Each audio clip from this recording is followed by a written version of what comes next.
WWE was buried beneath the earth tonight!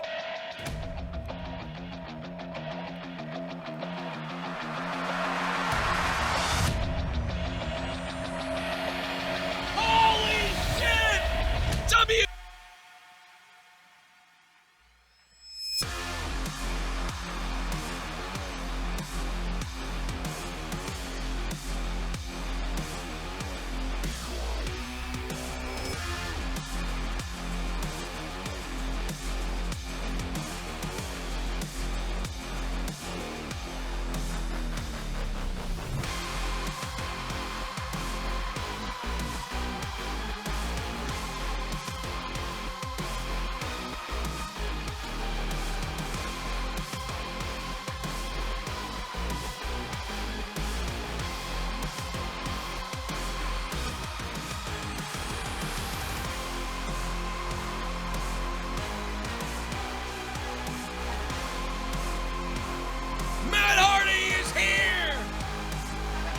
Unbelievable!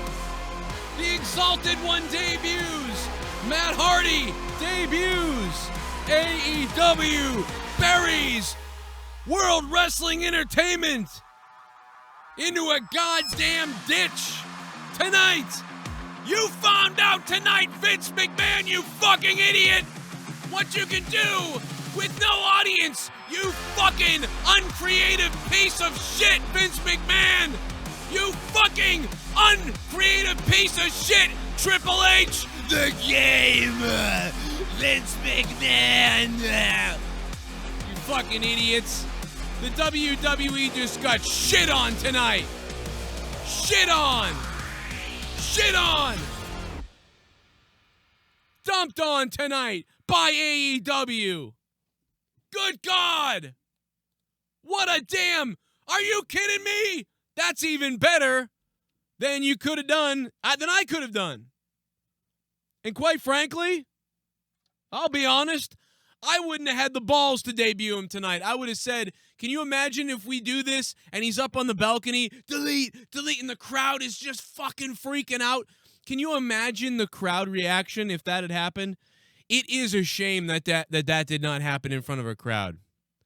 It is a major shame that didn't happen in front of a crowd, because the crowd would have been blowing up. That crowd would have been off the hook, dude, if that was in front of a crowd. But it didn't matter, because at home I was freaking out so much that I was loud as shit as well. This show tonight, even though there wasn't a crowd, made me forget that there was a fucking virus. Forget that everybody's in quarantine right now. That's what wrestling's supposed to do. They did it. There's so many examples of how they did it throughout the night. This isn't WWE dick sucking or AEW dick sucking. This is, you're blind if you don't see how much better this was than what WWE did. This is unfriggin' believable. What they did tonight is unprecedented. That might have been one of their best shows, storyline-wise, ever. And they did it in front of nobody but themselves. But they really didn't. They did it in front of all of you.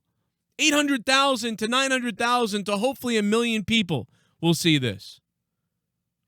And what did WWE give you? Replays of shit. One little match. Triple H being like, look, I got the camera. Which was probably the best part of the whole show over there. This is unbelievable what took place tonight. After I saw the Exalted One, I said, okay, well, Matt Hardy's going to show up at some point to feud with the Exalted One. Probably at some point. You know, maybe 3-4 weeks from now, they'll push it off because of what's happened here. But no, he's here already. I mean, come on, guys. If you don't give this a standing ovation, I don't know what the hell we're doing in life. I'm Joe Cronin. We're going to take phone calls in a minute.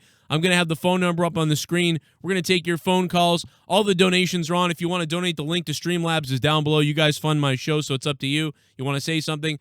Super Chat is available. All that stuff. Phone calls and more. We're going to do it right here, of course, as always. I'll get the number going. The phone lines are jammed already, I can see. It's looking like it's a wild night on AEW tonight. NXT just played replays of crap, obviously, so that was stupid. So, guys, get ready. Here it comes. Let's start the show. I'll be right there in just a second. When Raw, SmackDown, WWE, or AEW end, tune in to the Joe Cronin Show. Live on YouTube for review and reaction. Joe Cronin and Jake break down all the action. All of it. The Joe Cronin Show. Your source for wrestling opinions, news, and insanity. A wrestling podcast with attitude. Mature audiences only. Join our community of over 70,000 people. Subscribe free on YouTube to The Joe Cronin Show. All right, guys, and I'm sorry about this. I'm coming to you broadcasting in 768 by 432. That is a mistake. Normally, I'm broadcasting in 1080p or something like that. So I apologize if the screen is a little blurry. The reason is because I messed up on the resolution as I was flipping out over what was going on AEW. So I do apologize for that. But, oh well, who gives a crap, right? I mean, whatever. So I am sorry about that. We'll talk about it in a few minutes. This is incredible stuff right now. Tonight, Impact. I saw Matt Hardy, and I thought about Impact back in a couple of years ago. Thought it was 2016. Tonight was really amazing, man. They had the same thing that WWE had to work with. No crowd, so they did what many suggested last week. You know, I had suggested last week. You guys had suggested last week. A lot of you guys have suggested that why don't they put the wrestlers on the outside of the ring and have some kind of noise going on out there. And for some reason, WWE didn't do that. And I'm just opening up the phone lines now, and we'll talk about it. There's a lot to talk about. I don't know why WWE didn't do it. Then you saw AEW do it tonight, and there's a million reasons why it worked and a million things to say about all the little things that they did on the outside. 424, what's up? Condog, what up, brother? What's up, man? Oh, man, I was flipped out when I saw Vanguard 1. Wonderful! Yeah! I got to tell you, man, even with no crowd, it was awesome. Like, I was like, dude, it didn't need to be there. It was weird. It worked. Dude, it was fucking great. I love that, like, Sean Spears and MJF were just chilling, drinking, fucking betting on every match.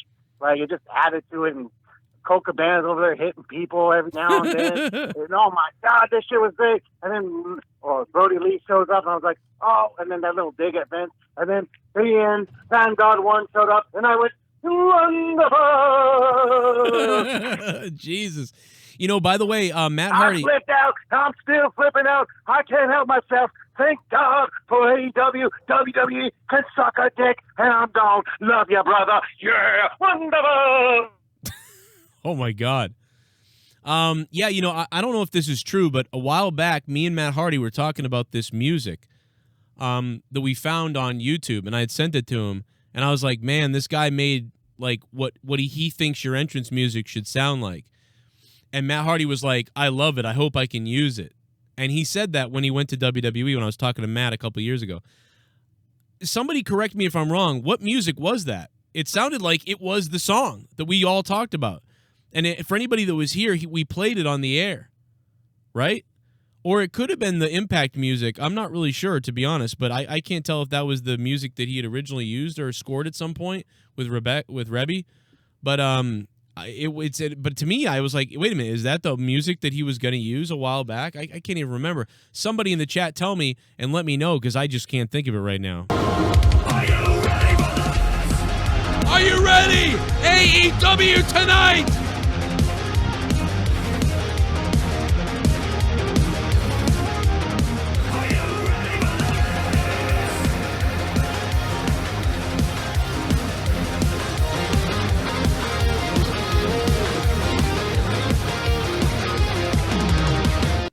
All I have to say is fuck WWE, all of it.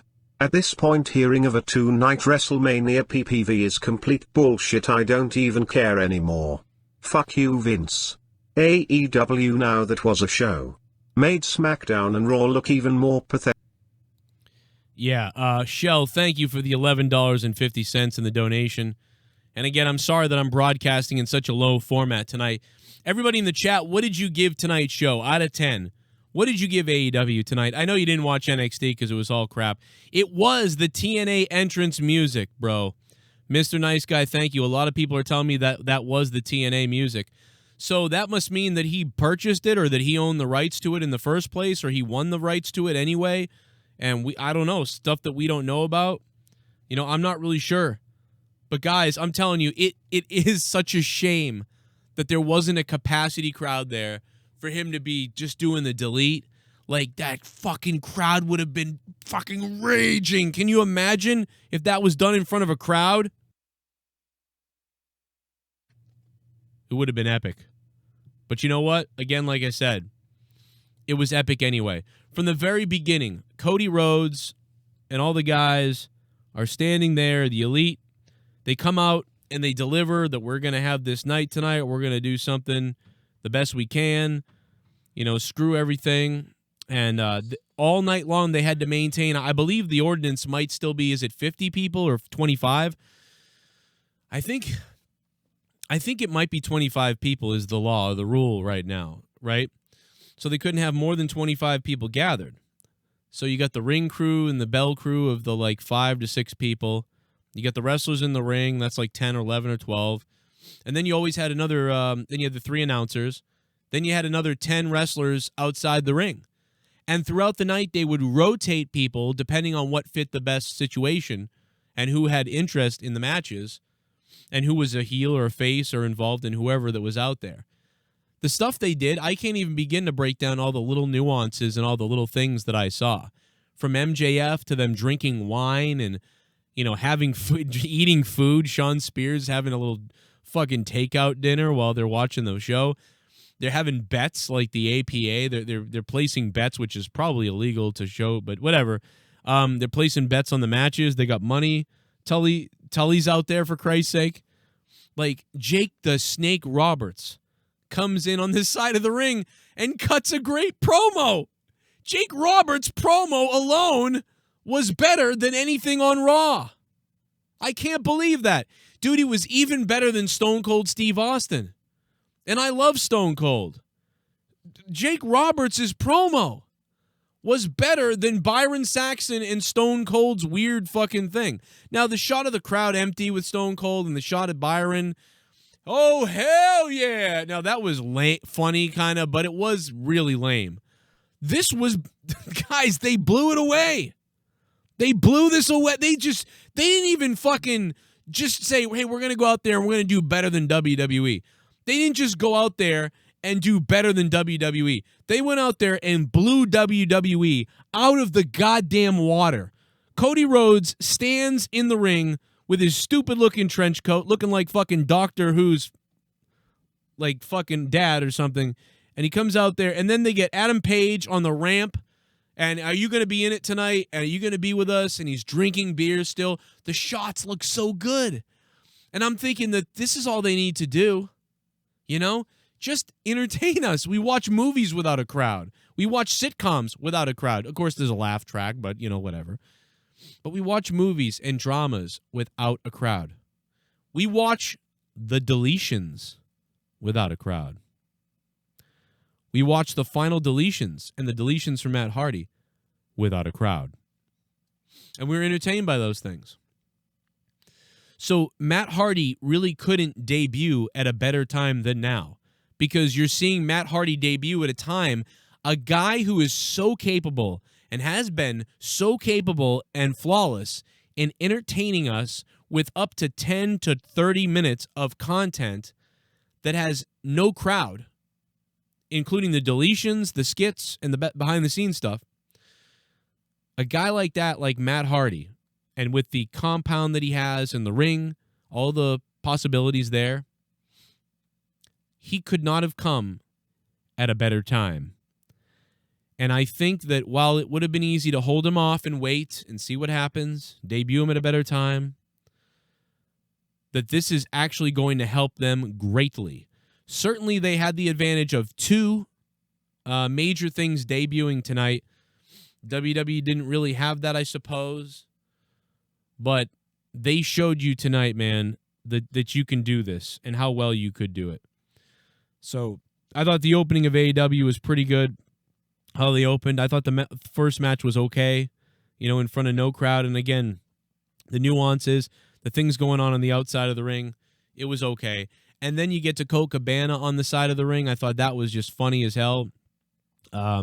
He really made it believable. Like, get the hell out of here. I'm going to kick your ass. I'm a wrestler still, you idiot. His interaction was great. I thought some of that camera work was great. The wrestlers playing the crowd was cool because they were playing themselves in the crowd. Let's not forget at the end of the night. I mean, dude, at the end of the night when Sammy Guevara was singing Chris Jericho's theme, it was hilarious. That was funny. He was horrible, but it was funny. But on top of how funny that was, fucking Wardlow sitting there just stone-faced. Wardlow sitting there stone-faced. Staring at him with this, just stone-faced while he's fucking singing. Dude, that was comedy. That was funny. Everything had some kind of reason to be okay. Tonight, this show that I saw tonight, I mean, wrestling-wise, it wasn't the greatest thing wrestling-wise. It was just okay. Wrestling matches were okay. But entertainment-wise and story-wise, man. Wardlow, tell us about it, Wardlow. Look at him right there. This is Wardlow from AEW, and you're watching The Joe Cronin Show. You're damn right, Wardlow. And Wardlow, you did a damn good job tonight, man. By looking stone-faced, you cracked me up, bro. I cracked up watching that. WWE Raw and SmackDown should be embarrassed tonight. They should be disgusted with themselves. And how about all the people that were saying, give him a break, Joe, with all that's going on now. Give him a break. Can you not give them a break with what's going on? And I said, dude, bullshit. You can put on a much better show than what WWE SmackDown did or Raw. And NXT tonight was given just a big replay. It's just a big replay tonight. Idiots. Super chat. Talk about catching WWE asleep at the wheel. Jesus. Yes. Mario Rodriguez. Mario, thank you, man. I will be taking phone calls tonight. 339-226-6610 or Skype me, Danny Deadly, DANNYDEADLY on Skype. Add me on Skype. I'll add you back. You can call in on Skype or call 339-226-6610. Super chat. It's my birthday, Joe. Do something gay for me. Oh, Casey is raw. Casey is raw. Happy birthday, Casey is raw. Give it a hell yeah. Happy birthday in the chat. That is how a fanless show is done. Let's fucking go EWW cook 8/10. Let's go, brother. 8 out of 10 from Andale Peasy. I was going to give this show a 6 or a 7 out of 10. Give it a thumbs up, 6 out of 7, 6 or 7 out of 10. And say, hey, that blew WWE. I'd give WWE a 1 or a 2 for what they did. And oh my God, 769. Hello. Yo, what's up, Joe Cronin? What's going on, man? Hey, but here's the thing, with WWE, they have no excuse. They take their shows at the Performance Center. How hard is it to get the wrestlers already there to fill the crowd? They have no excuse for an empty crowd on neither show. You notice that? They especially don't have any excuse because we told them about this going back to SmackDown. We said this after SmackDown. Why not put the wrestlers outside the ring? That's what I'm saying. There's no excuse for what they did. None. I agree, man. There's no excuse. They look stupid. I mean, not only it's not even close. WWE put on a 1 out of 2 show. Last 3 shows. 1 out of 2, 2 out of 2, 2 out of 10, whatever you want to call it. AEW tonight put on at least a 7 out of 10, at least, in front of nobody, and I give them extra credit. I'll give them fucking extra credit. If you gave WWE extra credit, they have a 3 out of 10. You give AEW an extra credit score tonight, this might be an 8 or 9 out of 10 show, just for the entertainment value of it. Not the best wrestling, but it was the entertainment value. All right, Joe. See you later, man. All right, bro. Appreciate the call, man. God damn, man, was that good tonight. I can't believe I watched a really good show. They saved us. It's been miserable watching wrestling. Raw and SmackDown made me want to fucking hit off myself. I'll give them fucking extra credit. You give WWE extra credit. Yo, 843, what's up, man? what's going on? What's up, man? Hey, I'm watching the channel right now. I just want to give you a shout out. Thanks, what's bro. up? Man, I'm feeling good, man. I'm finally got to see some wrestling, I felt like, tonight, so I'm feeling pretty good. Yes, sir. It was enjoyable. We watching you on TV right now. We just wanted to say hi. Me and my daughter watching you, and we enjoyed it. Hell yeah, I think man. it was good. It was great. But Hell yeah, man. the time that that we have going on in this country right now, that was great. Yeah, dude. Love seeing Matt Hardy put the video up 26 minutes right before he debuted on AEW. That was really cool. I just saw it now. It's been up now for an hour, I think. And thanks, man, to you and your daughter for watching. And this took my mind off of things. And I just finally put my daughter to sleep too. I was like getting her in bed right before this, but she's younger. She's 6. But man, you guys have a good night. Shout out to you and your daughter. Thank you. But see, they took our minds off of everything. You know what I mean? They took my mind. I didn't even know that there was a problem tonight because they entertained me. Yes, it would have been really great if there had been a crowd for this. It would have been so awesome if there was a crowd. Tonight's show could have been one of the top shows I've ever seen if there was a crowd. But tonight's show still, this show will go down in history. I will never forget this show tonight.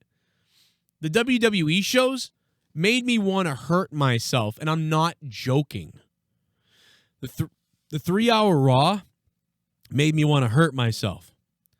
Tonight's AEW show, I will never forget this.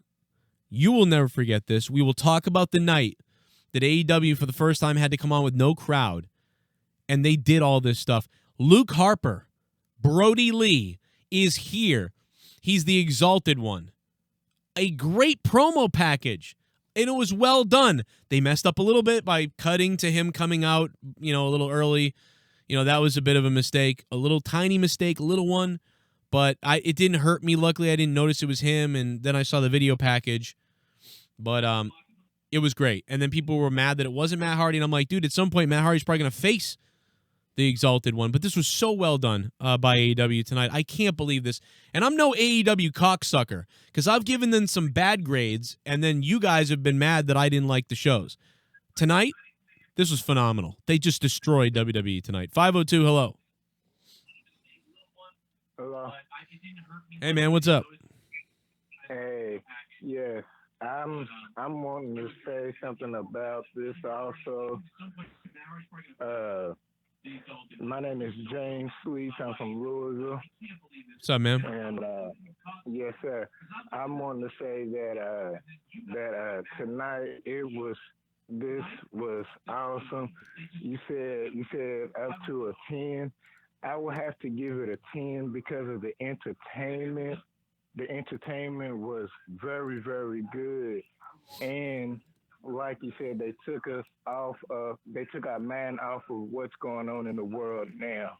Right. And that's what I love about what they did. And from what WWE did, I'm a WWE fan. Me too, Been yeah. WWE fan since I was 4 years old, 1984, when my parents was watching WrestleMania. I've been a fan since then.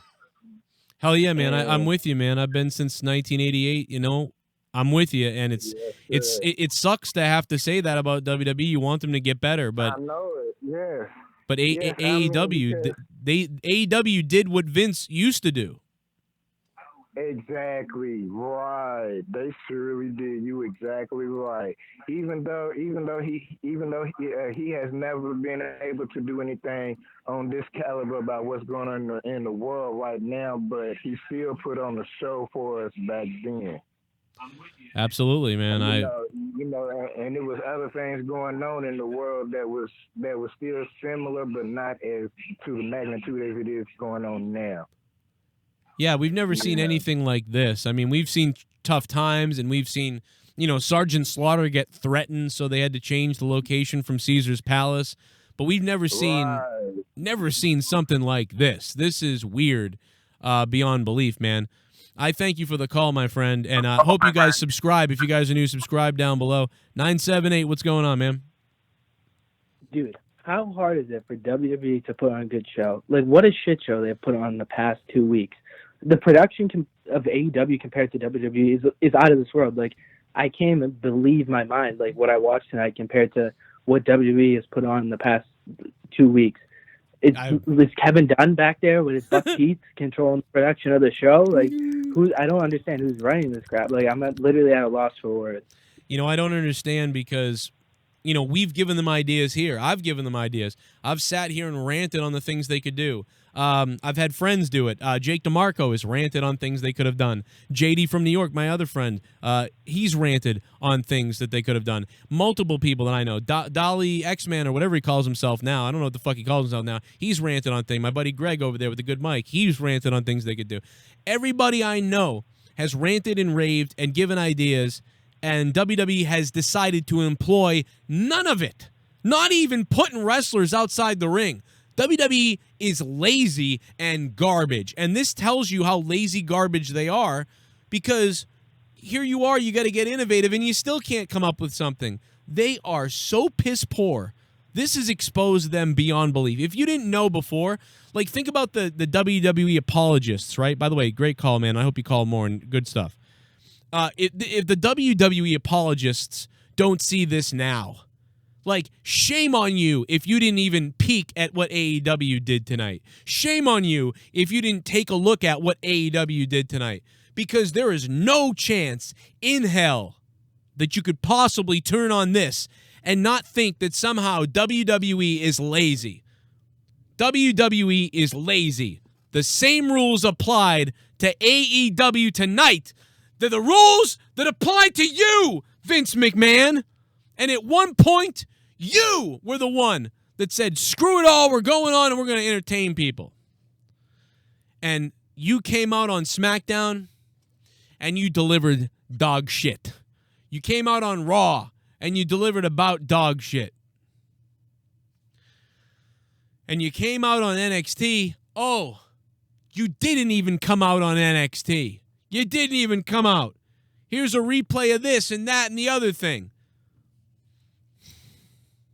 Thank you, AEW, Cody Rhodes, everybody who made this happen tonight, who took my mind off of things, who made me laugh. I laughed at stupid shit that was going on everywhere. To Sammy Guevara, that I at one time called a gay panda. To Sammy Guevara. Somehow that little shit was entertaining tonight. Chris Jericho, as always, and everybody. The announcers. Everybody put something into this. The drinking on the outside, the gambling. Jake the Snake Roberts, trust me, we're going to do something that nobody's ever seen before. Vince McMahon used to try to get me to fuck a snake in front of Eric Bischoff and Pat Patterson, and I wouldn't do it.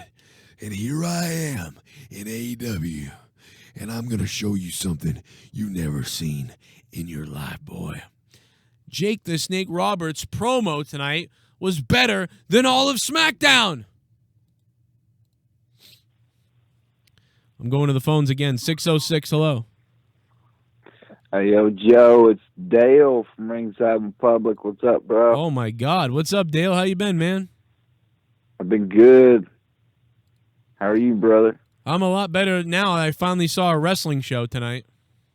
No shit. God dang, man. AEW can put on a better show without an audience than WWE can with 110,000 people in the audience. Wait, what was that? I was just saying that AEW does a better show, man, with no audience than WWE can do with 110,000 fans in the stand. Yeah, no, it's a good idea, man. It's amazing. They killed it compared to WWE. Yeah, it's just completely lazy. But, I mean, we all saw Matt Hardy coming, man. My big thing for the night was we all saw Matt Hardy coming, but they still worked it in to where it made sense, and he's saving the day, and it works. You know, it works. I agree, man, and it's a good thing because we needed something to entertain us tonight, and we got it.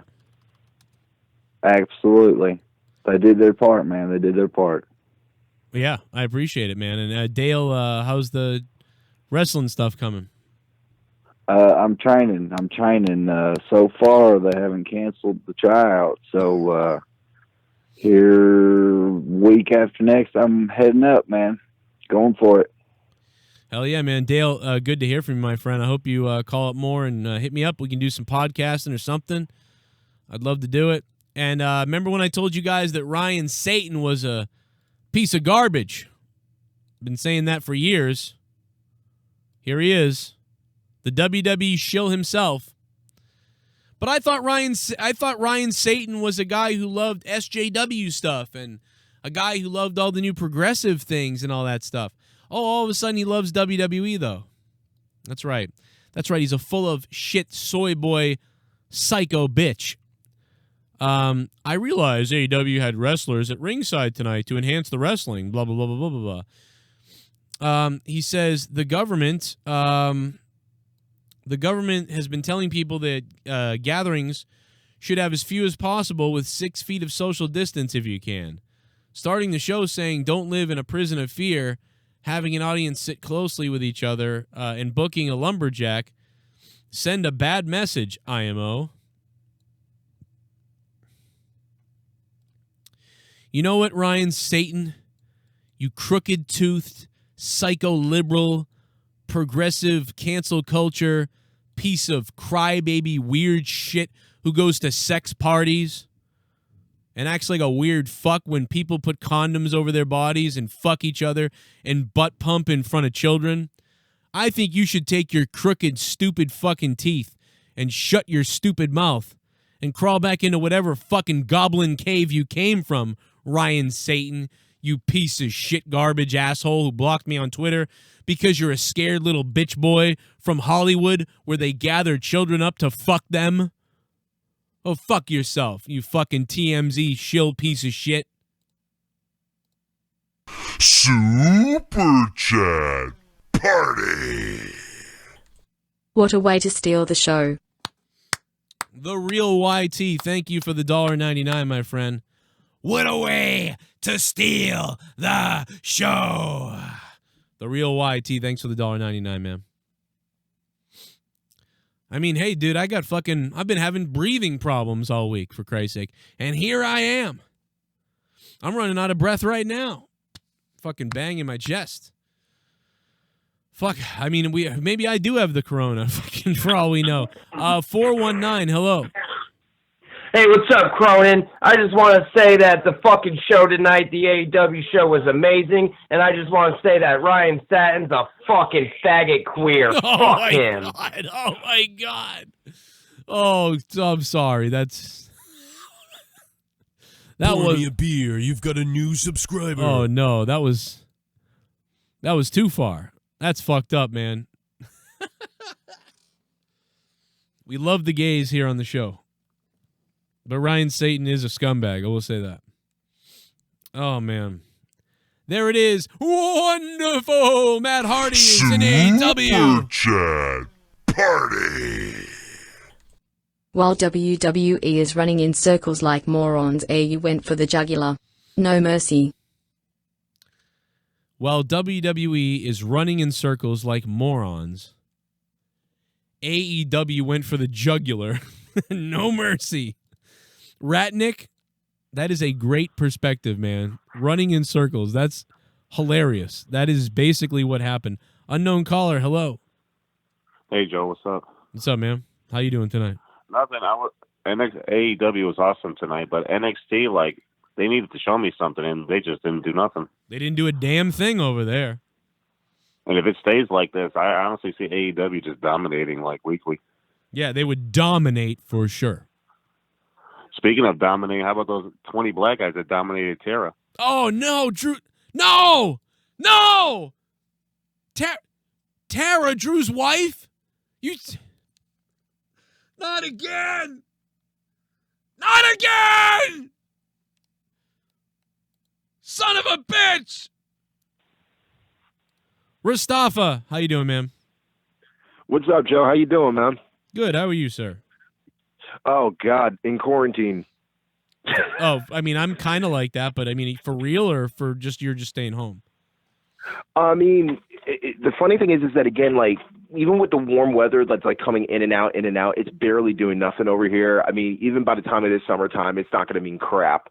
You're going to have to, go to the doctors anyway. You're still going to have to get prescriptions or whatever. You have to get shots because, again, this thing needs to be controlled, like, ASAP because this is getting ridiculous. But at any rate, dude, this is probably one of the most unique times to be a wrestling fan or any type of athletic fan in general because the fact that think about this.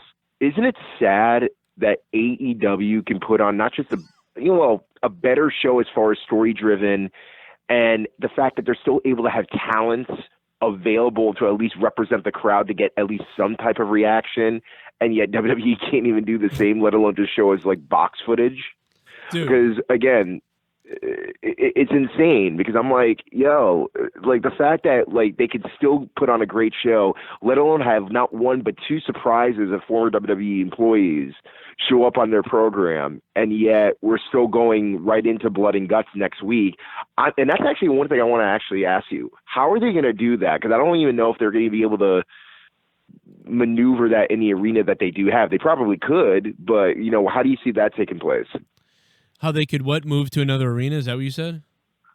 Well, I mean, probably not. But as far as how are they going to be able to pull that off, the double cage, and yet, because they're not going to do that in Newark.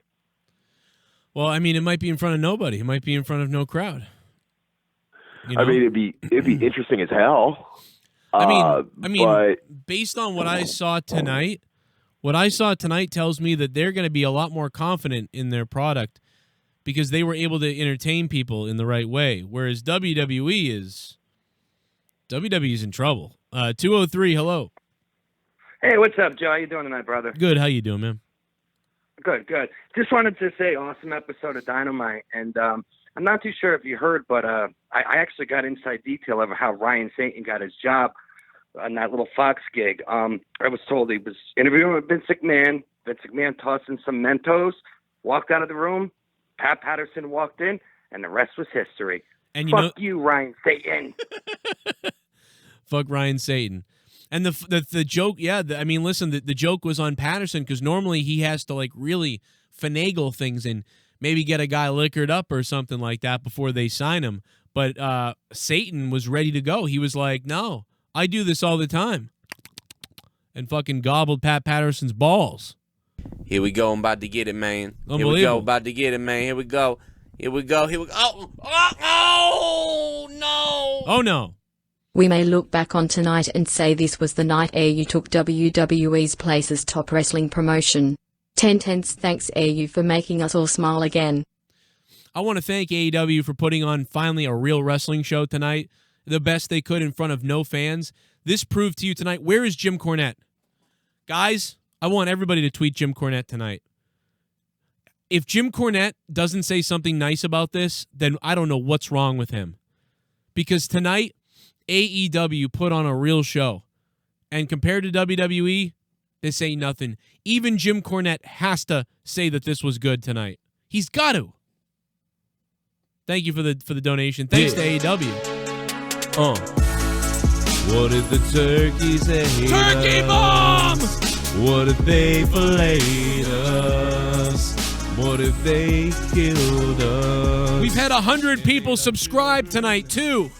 That's crazy for a night like this. Turkeys ate us. Or what if they filleted us?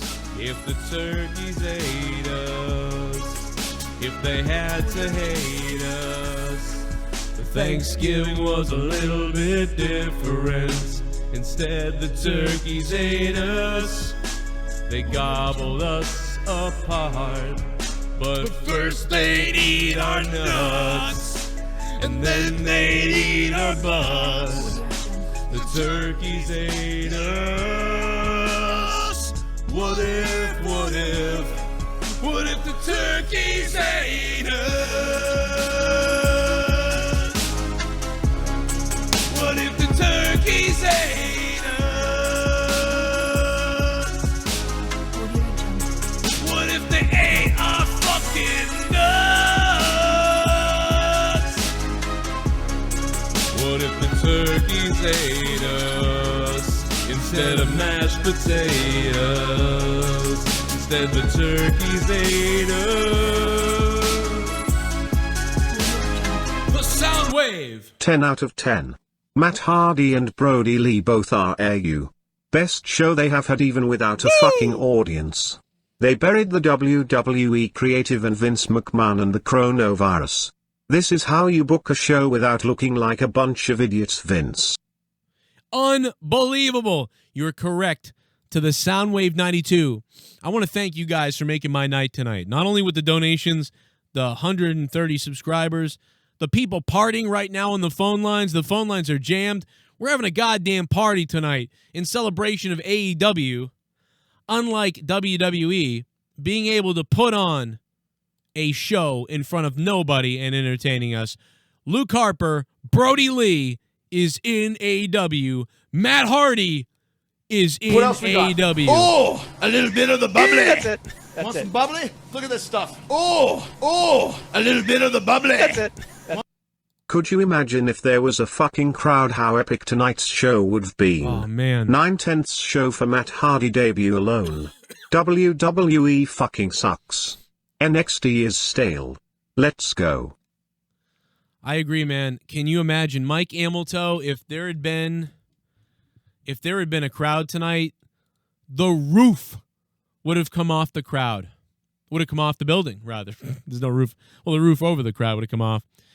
It's really is a shame and sad that there wasn't a crowd because it would have exploded. Okay? It would have exploded. It would have been unbelievable. No, it would have been unbelievable. But whatever. It was still entertaining for us, so thank you to them for doing it. Man. Oh, God, if that had been in front of people. If that drone had shown up in front of everybody. Oh, my God, man, that would have been insane. But that was still awesome. And you got to give it to them for doing it. Super Chat Party. I've been saying from day AU is beautiful. Dr. Villain Ghost Talker, thank you for the $2, man. Or €2. Yeah, man, we've been pretty happy with AEW here for the most part. There's been a few things that we've ranted about. Women's division wasn't very good, you know. They did pretty decent tonight, I guess, in the ring. There was a little bit of botchy stuff in the dinosaur guys matches or whatever. But, you know, doesn't matter. It was still a good show. Ryan Satan, man, that guy is an idiot. Jericho basically takes the heat from coronavirus and says, "I'm not allowing any fans in the crowd, any fans to be in the arena. It's me doing it." That's funny. Party. So happy AU exists. I forgot all about the virus tonight. Thank you, AU. Man, that's what we needed, dude. That's what we needed.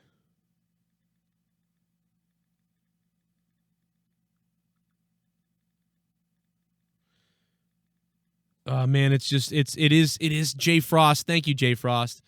It is so sad though because a crowd would have exploded for this. I am so sorry. We'll never get that chance, guys. We were robbed of that. We will never get the chance to hear that pop from Matt Hardy standing there doing the delete. It would have been spectacular. Would have been spectacular. I don't know why I did that. It would have been spectacular. I'm a fucking idiot. It would have been spectacular, man. And Sammy Guevara was hilarious tonight. I usually hate that guy. You've got a new subscriber. Kenneth Ray Chase. Thank you very much for subscribing to the channel. Somebody pour this man a beer in the chat. Pour him a goddamn beer in the chat for subscribing. We are having a subscription party here on the Joe Cronin Show. Not everybody's alerts are popping up for it, but a lot of you guys are subscribing. We're live almost every night, every day. Wrestling news every day. I'm going to go back to the phones in just a minute.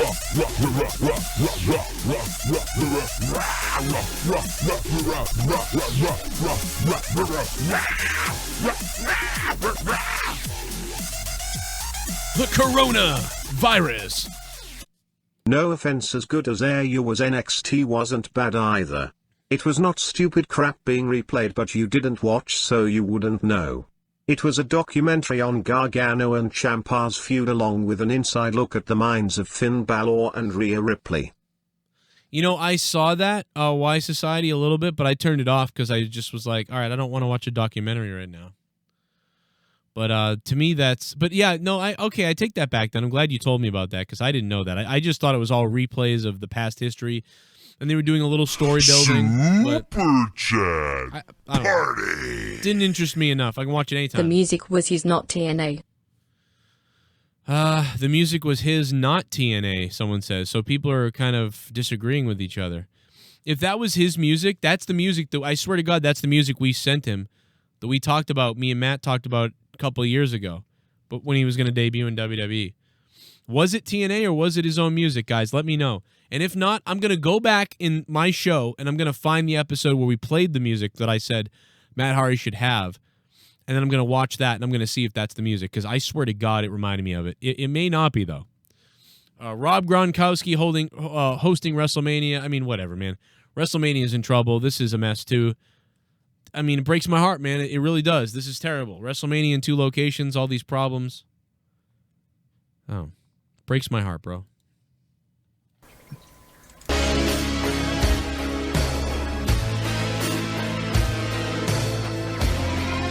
My name is Kane and I'm donating.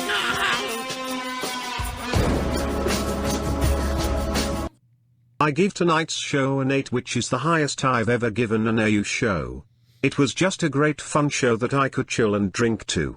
BTW, my fever of 101 from last night already went down to 97. Yay! Hey, DC Derek, that's good news, man. Good to hear from you. I'm glad your fever's down. I'm still having shortness of breath. I don't know what it is, man. Could be the time of year. Could be, I don't know. Could be all the talking. I feel like I'm talking very fast. Maybe blood pressure's going up or something. I don't know. I went for walks the last couple days. 10. Here's the perfect 10. I gotta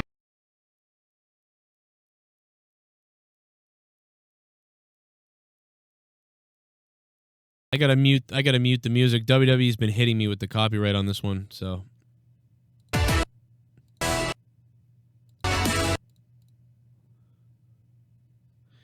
I guess they deleted this because he put too much stuff on here. PA the Baker says, dude, this show was sick. No crowd. Made it even funnier with MJF. 10 screaming at the wrestlers. I'm still hyped for next week. Also, Cody looks like something. BarbieCollectible.com/product/Barbie fashion. What the hell is that? What the hell did you send me, PA the Baker? I don't know what this link is that you put in the donation, but I don't know what that is. I'll put it out there though for people to go check out, I guess. I don't know what that collectible link is, but there it is. Davey, what's up, man? Yo, what's up, Joe? How you doing, man? Yeah, it's Vince McMahon's not smelling money. It's about time something good happened here. Oh, no way. I was watching NXT and AEW at the same time, and I just turned NXT off because it was absolutely terrible. It's like, I feel like what NXT did, I could watch anytime, and it would be a fun little time killer at some point to watch their little backstory documentary, but for being excited on a Wednesday night to watch some entertainment, it didn't hit the spot as far as that goes. Yeah, AEW just... It would be better if there was fans there because, as you said, the roof went off the place. But it was not good luck for them, obviously, because that's going on right now. Yeah, I agree, man. This was refreshing tonight. You know, I was out shopping tonight. I had to go out shopping. I didn't, need to, and just there wasn't a lot of stuff in the store that I needed to get. I stocked up on some things and whatever else, and I came home in time to catch AEW and took my mind off everything, man, of being in the house. I mean, listen, I work from home, so I'm kind of used to this. I'm fully used to this, but the other people around aren't. That are stuck in the houses and stuff like that. Is this what it's like in Scotland for you? Right now, I think there's about 150 cases. The closest one to me is like 20 minutes away in a hospital. So I don't usually I only watch the shows. I work, but obviously I'm off right now. But I don't go out as much. So yeah, it's not as big of a deal for you then if you're not used to being out all the time and whatever else. And I mean, but are you guys out of stuff? Are you guys out of products like we are, like stuff going missing off the shelves? I went to the shop yesterday and there was no toilet roll, but it said on the shelf only 1 pack of toilet roll per person, and there was still none left. Wow.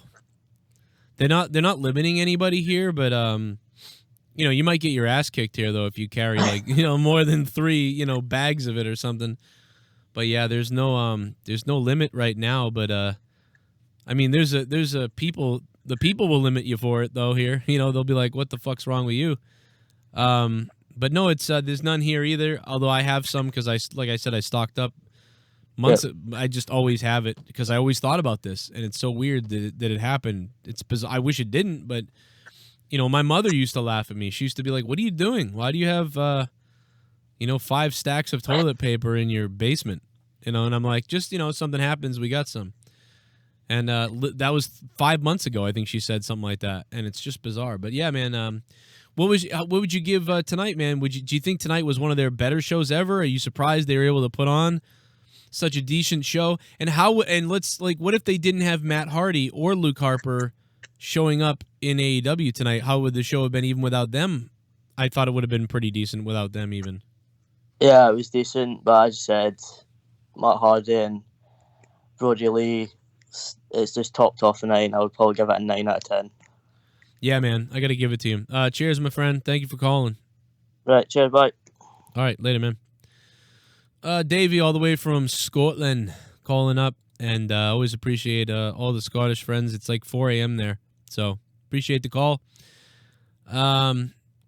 I have some Scottish in me, so it's always nice. A lot of Scottish, a lot of Irish, and a lot of English, and a lot of moron inside of me right now. Phone line's still open. Give me a hell yeah! And they're jammed. How did you get Wardlow to shout you out? Where is that clip from? I love it. Hermano Nero, what's up, Hermano? How you doing, my friend? Somebody got it done for us, actually, to be honest. And Wardlow's a good guy, man. Wardlow's watched the show before. Wardlow tweets. Check out his Twitter. He's tweeting some funny things at us. Wardlow is a secret fan of Monetize This.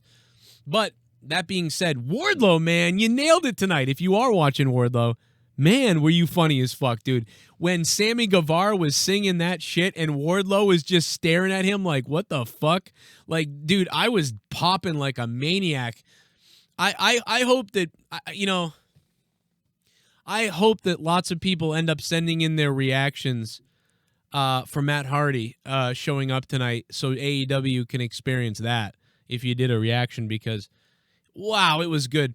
I think next week I'm going to do reactions live, potentially to AEW. That way it's even more exciting to watch AEW and have some of my reactions. Maybe, I don't know. If people want that, maybe I'll do that. I've done them before, but maybe I'll stick to that format until the crowds come back. Do you know what I'm saying? Because then there's extra stuff going on since there's no crowd. I don't know. Let me know what you guys think about that. Here it is. You want to play around? Do you want to fuck around with Ryback? I'm going to finish it. Somebody donate the $9.50 Ryback one with JD. Let's do it.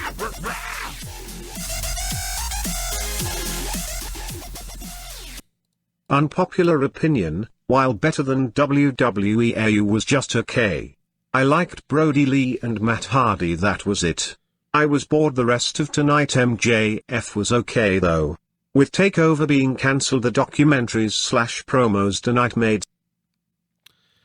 sense to continue storylines. Thank you, Y Society. Yeah, I thought tonight was okay. I thought AEW tonight was going to be maybe a 6 out of 10. And when Brodie Lee and Matt Hardy showed up, it elevated it. It just did. And they crushed WWE. I would give WWE a 1 out of 10 for their effort. Maybe a 2 out of 10. The night, I don't know. It was just not a good effort. Is no exalted one, Uno. It's just you two. And want something, I take it. Oh, Mr. Christopher Daniels. Oh, you thought you were safe, didn't you? The thing about it is now the word is out, Chris. You are very unsafe. All your jokes, all your games. Did you really think you were going to go unpunished? Mr. Daniels, I assure you, you are not the first out-of-touch old man to not believe in me. Ooh, shots at Vince McMahon by Brodie Lee, who debuted tonight in AEW with a great promo package, and it was really nicely done, in my opinion. I can't believe how excited I am about this show tonight. I'm shocked. But I will make damn sure you are the last. Now let me take this time to formally introduce myself to you, Chris. My name is Brodie Lee, and I am the Exalted One.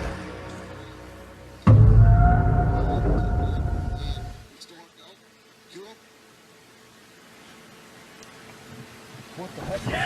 Oh my God! Brodie Lee just took. A breath of fresh air after watching nothing on my TV as far as wrestling goes. Of 5 hours of wasted time. And tonight, AEW reinvigorated me. They reinvigorated me. And again, the use of Matt Hardy may be huge if they can use Matt Hardy in the compound or potentially execute some kind of, storylines that Matt Hardy can do at, with his character and with his broken gimmick. That will be, that will save AEW huge if they're able to, create some of those stories going forward, because that's all stuff you can do in front of no crowd. Pour me a beer. You've got a new subscriber. We do have a new subscriber here on the Joe Cronin Show. It's Juice Man Smith. Juice Man Smith. What the fuck? What is that? What are you, OJ's son? What the hell is that? Anyway, whatever. Welcome to the community, everybody. Welcome to the Cronin community. Super chat. Super chat. How about that Adtr promo? Holy shit. Comma bullseye. Bullseye. Boom. Outlaw for life. Thank you, man. Adtr promo looking good. What else we got? Oh, a little bit of the bubbly. That's it. Want some bubbly? Look Jake at this the stuff. Snake. Oh, What? a little bit of the bubbly. That's it. I wonder if Jake the Snake's snake is shaven down there, flushed face, My eyes, snake. zany face, and friends with JD? I need this podcast. You JD Scenes View. You're all weird, retarded, self-centered, and gay. That podcasts would print. I agree, man. Could be good. I've been trying to get that for years. We actually all have been on a podcast before, to be honest. We have had him on the podcast with us. We had Vince Russo as well. So you're missing one. Me, Vince Russo, JD, and Sean's View have all been on a podcast together. So you missed it. It's already happened with Vince Russo. And Vince Russo called out of nowhere. He wasn't even a guest. Give me that Superman punch in my rectum. I don't care if your fist goes, not my asshole. Roman Reigns. Roman Reigns.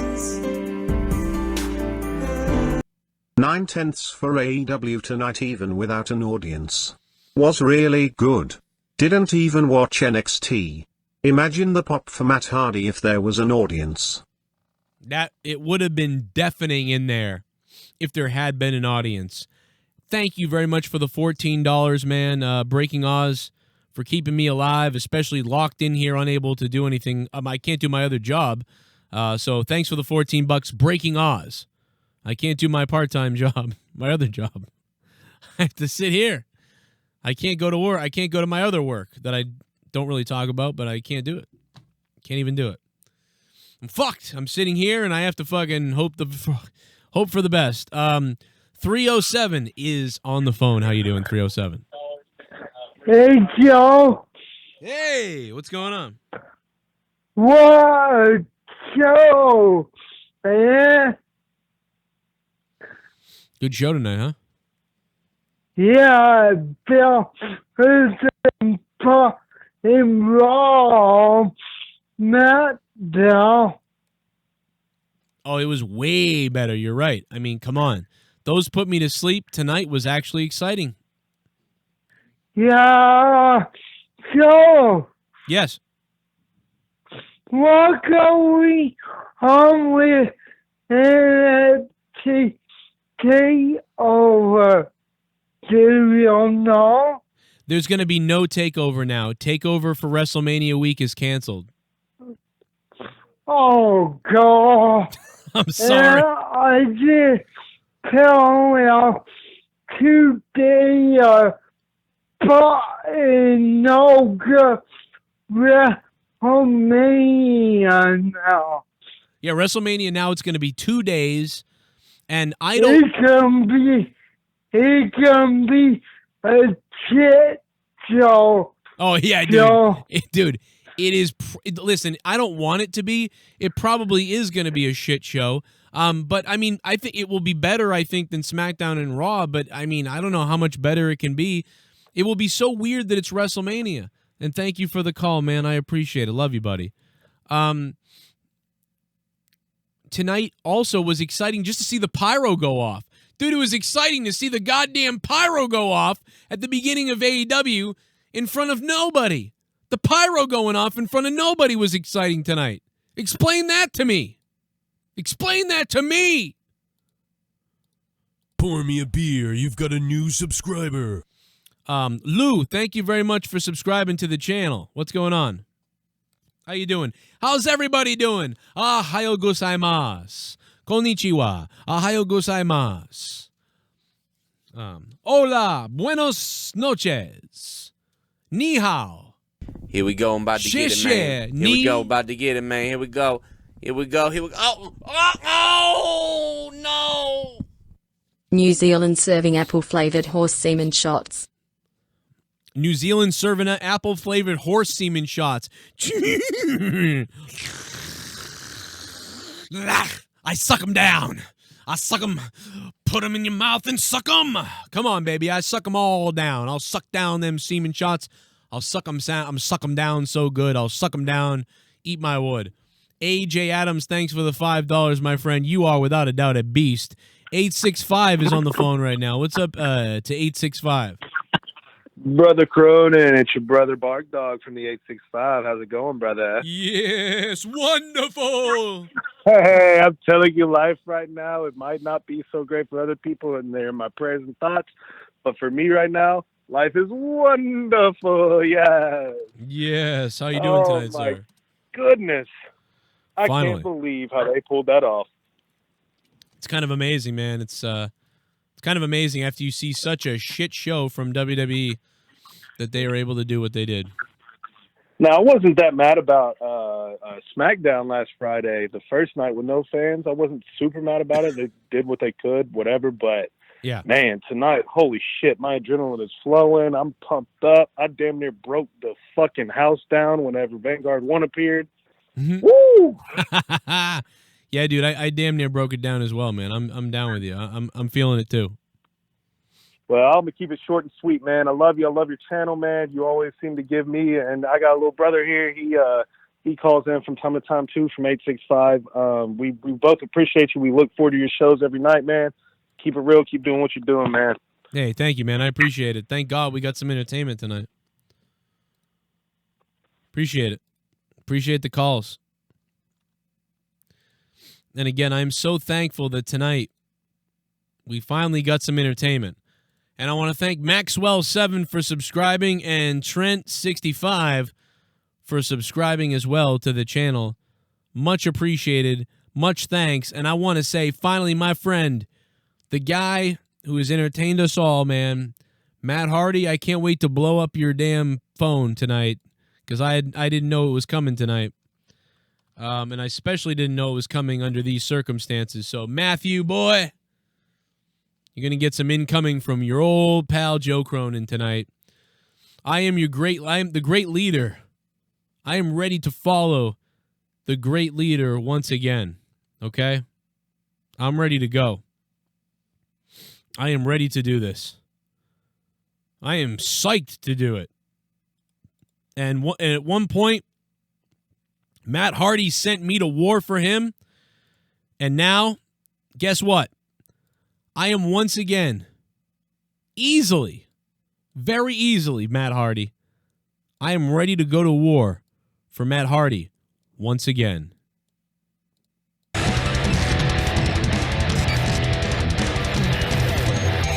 You're listening to The Joe Cronin Show.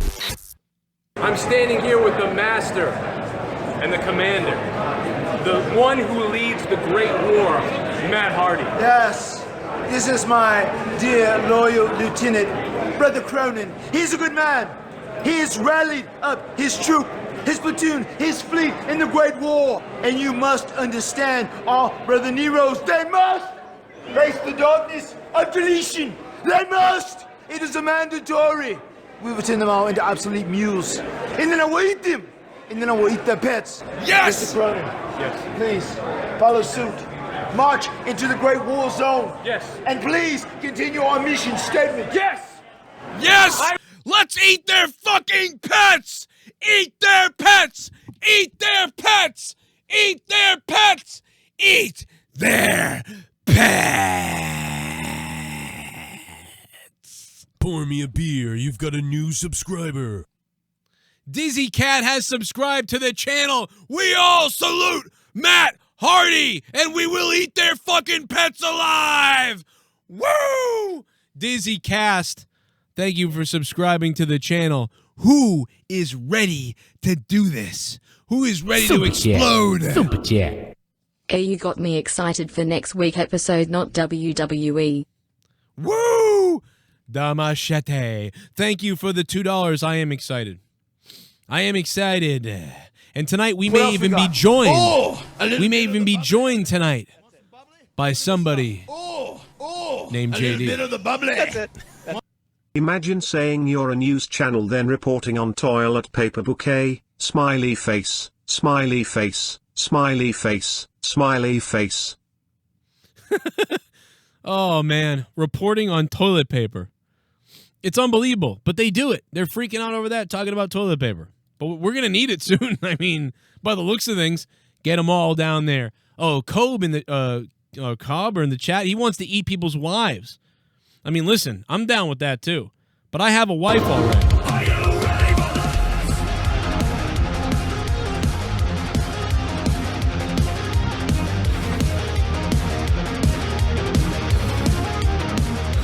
Ready for this?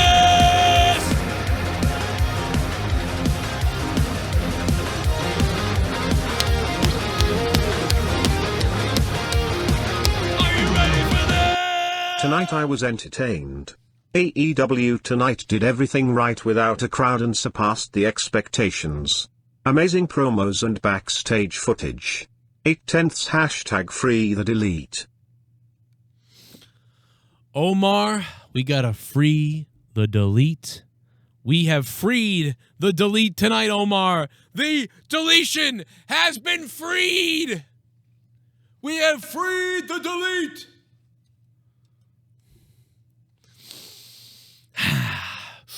I'm going to pass out from this excitement tonight. Pour me a beer. You've got a new I'm going to subscriber. pass out. Wrestling is fantastic. Has subscribed to the channel. Wrestling is fantastic. Thank you. Let's go to the phones. 201 is on the phone. Hello, 201. Hey, Joe, what's going on? Blind guy from Jersey. What's up, buddy? Oh, damn, dude. What's been up? Nothing, man. Just have been, listen, in reference to tonight, I just got to commend AEW for what they did, and especially, on a personal, being somebody who has limited vision, and a lot of my excitement obviously comes from at times when I hear the crowd, or when I, when I could see them doing shit, it heightens me up when I'm watching it at home, and sitting through WWE programming and recognizing and realizing how lazy they are versus in comparison to this show tonight, what AEW showed us. And even from a promos perspective, they're talking to each other, man. I didn't get this sense of, oh, I'm standing in front of the cameras, or I'm mic'd up and I'm thinking to myself, oh, who the fuck am I talking to? They didn't look lost. They didn't seem lost. They didn't sound lost. It was a matter of, okay, here I am. I'm cutting a promo and I'm acknowledging you. And it got to a point, Joe, where I even forgot that we were under the circumstance that we were in tonight. That's how much pull this show had with me.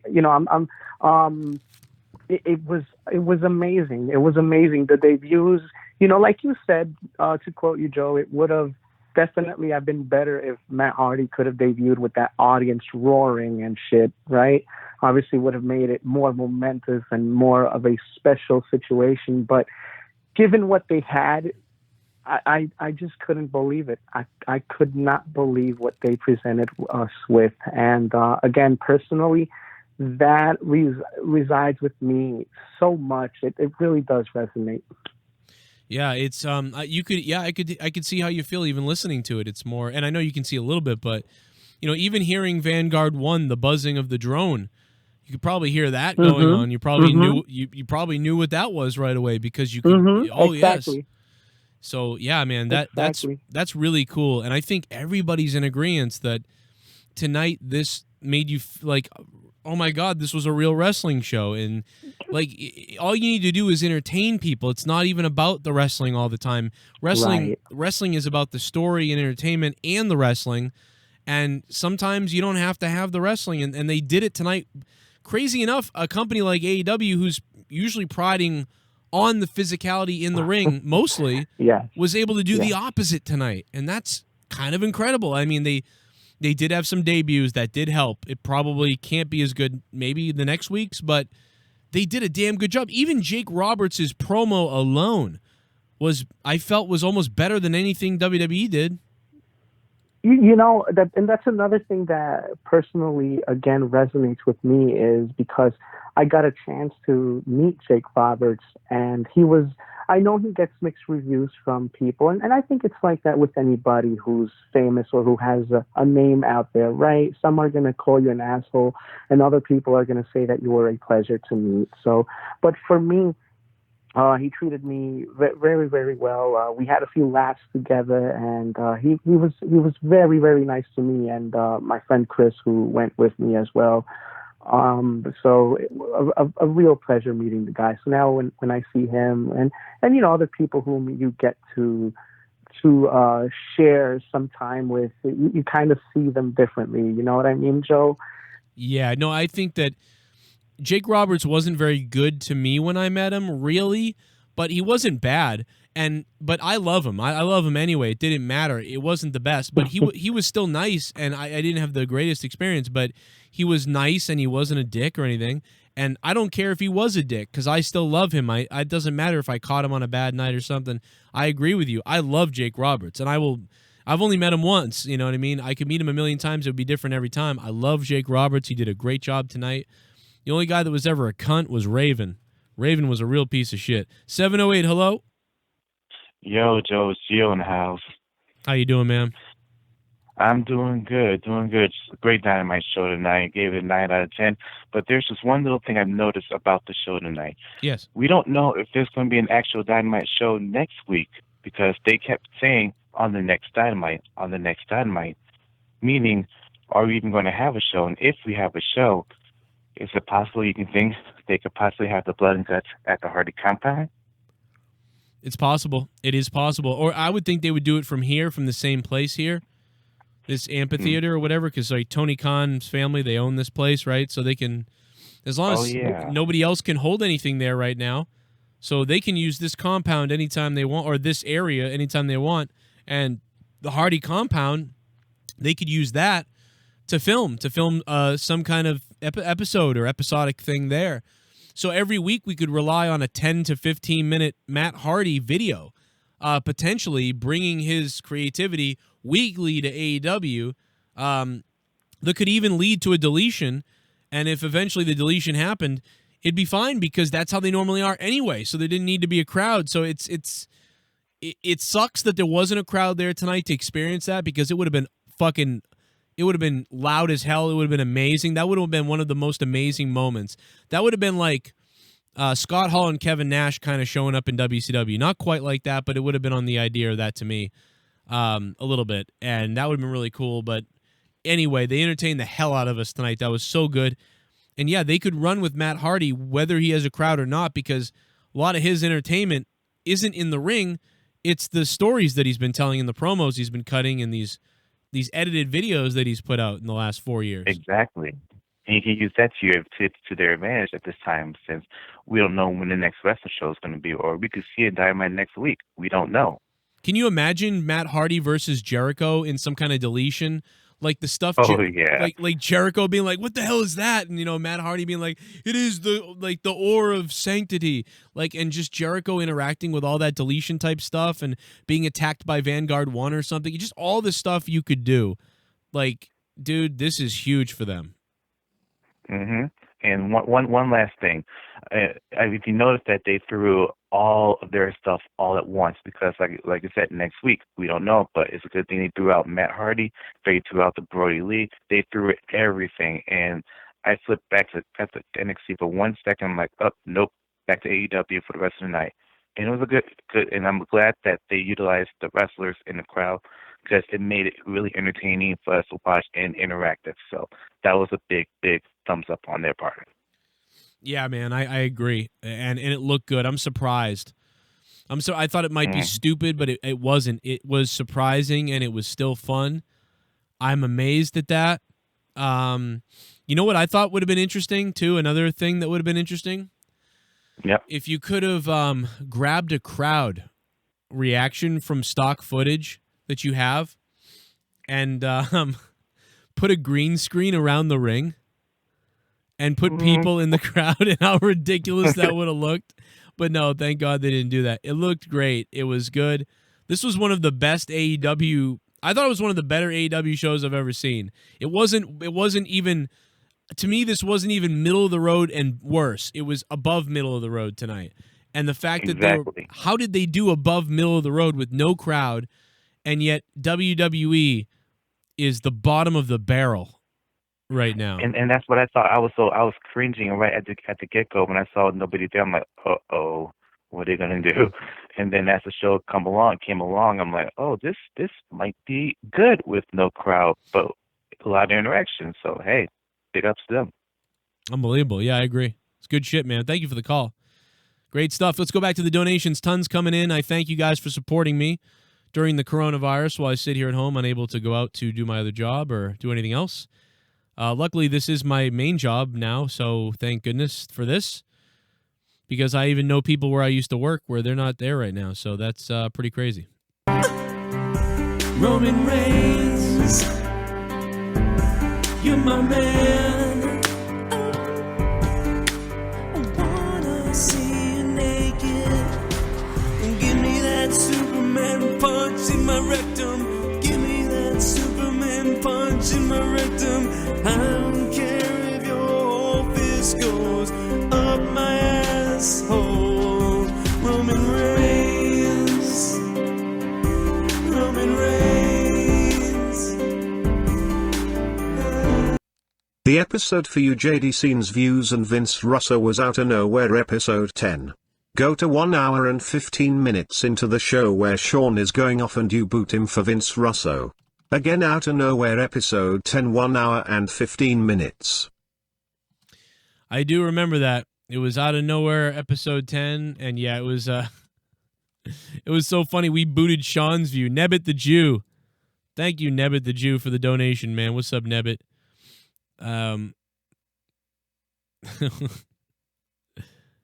We booted off Sean's View for Vince Russo.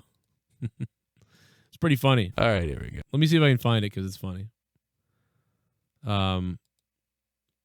Night, okay. Hey, man, thanks. You too, man. Thank you. Fucking great call, man. Listen, I've been also thought about it because Gavin, my 6-year-old was like, Daddy, where's Big Show been? I haven't seen him in a long time. and I'm telling you, literally, like, it was during the segment. And then, well, and he was like, there he is. And I was like, oh, boy. And then I thought of the T-shirt, just get off my TV. And then when he said whatever he said, like, you can all just kiss my, well, gonna get me in trouble. Like, oh, just kill me. Just shoot me in the face. But yeah, you guys are awesome, man. I love listening to both of y'all stuff. Recovery drink for work, and it's on Joe Cronin. It's just fucking awesome, man. When does maybe I got this wrong. When does Sean's View get the boot? It's wicked funny when Sean's View gets the boot. Vince, you got it. I fully agree with what you're saying, and I get where you're coming from, but you cannot look at a Finn Balor. You can't. He set this guy for example. And now let's go back a couple of months, bro. Let's go back to the Ascension, comparing themselves to LOD and the Accent Smash. Instant burial. We booted Sean's View off for Vince Russo. Hey, Joe. And yes. One last question before I go. And sure. And then it's going to book on the fly. Well, then it's going to be absolute crap. But they have the WWE has an opportunity to take something that's nothing and build it up more than it's ever been. So we booted him off, man. We booted him off. That was fucking hilarious, bro. We booted his ass off. I gotta find the timestamp of that. You know, if I were in the WWE, I would book that match just on the fact alone that you got the passing of the torch of John Cena to Roman Reigns. Tim, far as him going up to the main roster or his actual storyline in NXT right now? Because like right now, I've been reading some. I forget where it is. Stream the hotel party, and like the night after, the night before, it'll be crazy. Bro, I was fucking done. Vince, listen, he hasn't seen Star Wars. He's an Atlanta Braves fan. I don't know what's going on. Bro, I used to go to that stage. I can't find the moment we booted him off, but it's on there somewhere, and it's fucking hilarious. Bro. Listen, bro. Hey, bro. Hey there, bro. What a funny night that was, man. We fucking... Sean's View was pissed, man. He was DMing like, what the fuck am I being hung up for? God damn it. I can't believe that was so many... how long ago was that? 2015? God damn, that was 5 years ago. Where's the time gone? Super Chat Party. Brother Cronin the GOAT. Thank you. Bark Dog. I'll be the GOAT, man. Tom Brady's left town, so I'll be the new GOAT. I'll be the new GOAT of Foxborough, Massachusetts. Tom Brady left us here in Foxborough, so I'm going to go ahead and have to be the new GOAT, guys. I'm going to have to be the new goddamn GOAT, and that's fine. But I'll be the new GOAT. Thank you, Bark Dog. Thanks for giving me those accolades. I needed them. I needed something, brother. I need something to boost me up, to pump me up, to make me go. And Bark Dog, I hope you get the Bark Box, Bark Dog. Open up that Bark Box. Feed the doggies some treats, you know? They love that shit. Bark Dog, thanks for the donation. 4447. Must be overseas. Hello. Wonderful. Wonderful. That was absolutely amazing by AEW tonight. Just me up to pump. Incredible. Great With stuff. no crowd. They just showed what should be done. But everything was amazing. Promos. They had amazing. The Jake the Snake backstage or whatever the thing it was, that was incredible. Even when they put MJF and Sean Spears, betting and stuff, that was funny. They basically were creative. It wasn't that hard. Like, I bet you right now, WWE has quadrupled the production value AEW has. But again, you got an old piece of crap on the top. Oh, you know what? Tonight, I don't feel like doing it. Just get the show done. And he does fuck all pretty much. So It's clearly Vince McMahon is just an old piece of crap who loves passion for wrestling. He doesn't give two shits. And then you got these people with much, much less, I would say, production value, cameras, whatever, and they still produced amazing. And again, the Matt Hardy part just made me lose my shit. I'll just keep it short, and man, you're awesome. Just keep doing your thing. I love you. Thank you, man. I appreciate it. I agree, dude. I don't know. They got all that money, all that production, all that money, and they couldn't even come close. Yet AEW came out tonight and did what they did. It's really incredible. Like it's really is incredible. But it was predictable. We could see it coming. You know, we could see it coming, and it happened. It went the way it went. And just kind of crazy, man. 561's on the phone. Hey, what's up, man? How's it going, Joe? How you doing, man? Good. I'm doing good. I'm happy now. AEW was very spot on. I thought it would be a little bit like WWE, but they just flipped everything on me. I felt like I was on a carpet and they just slid everything on me. It was ridiculous. It was amazing. I agree, man. They brought it. But have you heard about WrestleMania going on for 2 nights? Yeah, it's going to go on 2 nights from 2 different locations, it looks like. 2 different locations? Yeah, I'm hearing that there might be a second location. I don't know how they're going to do that. The last time they did that, it went terrible. But yeah, but I think it's got something to do with they can't have so many people in the building, you know?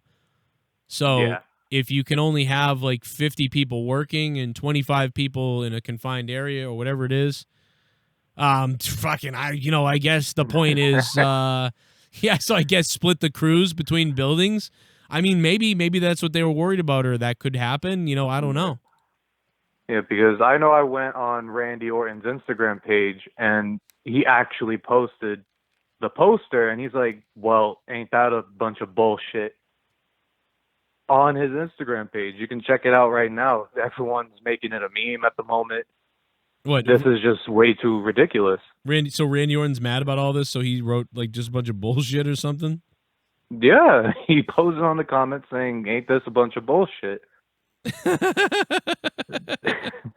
That's awesome. Oh, yeah, I see it.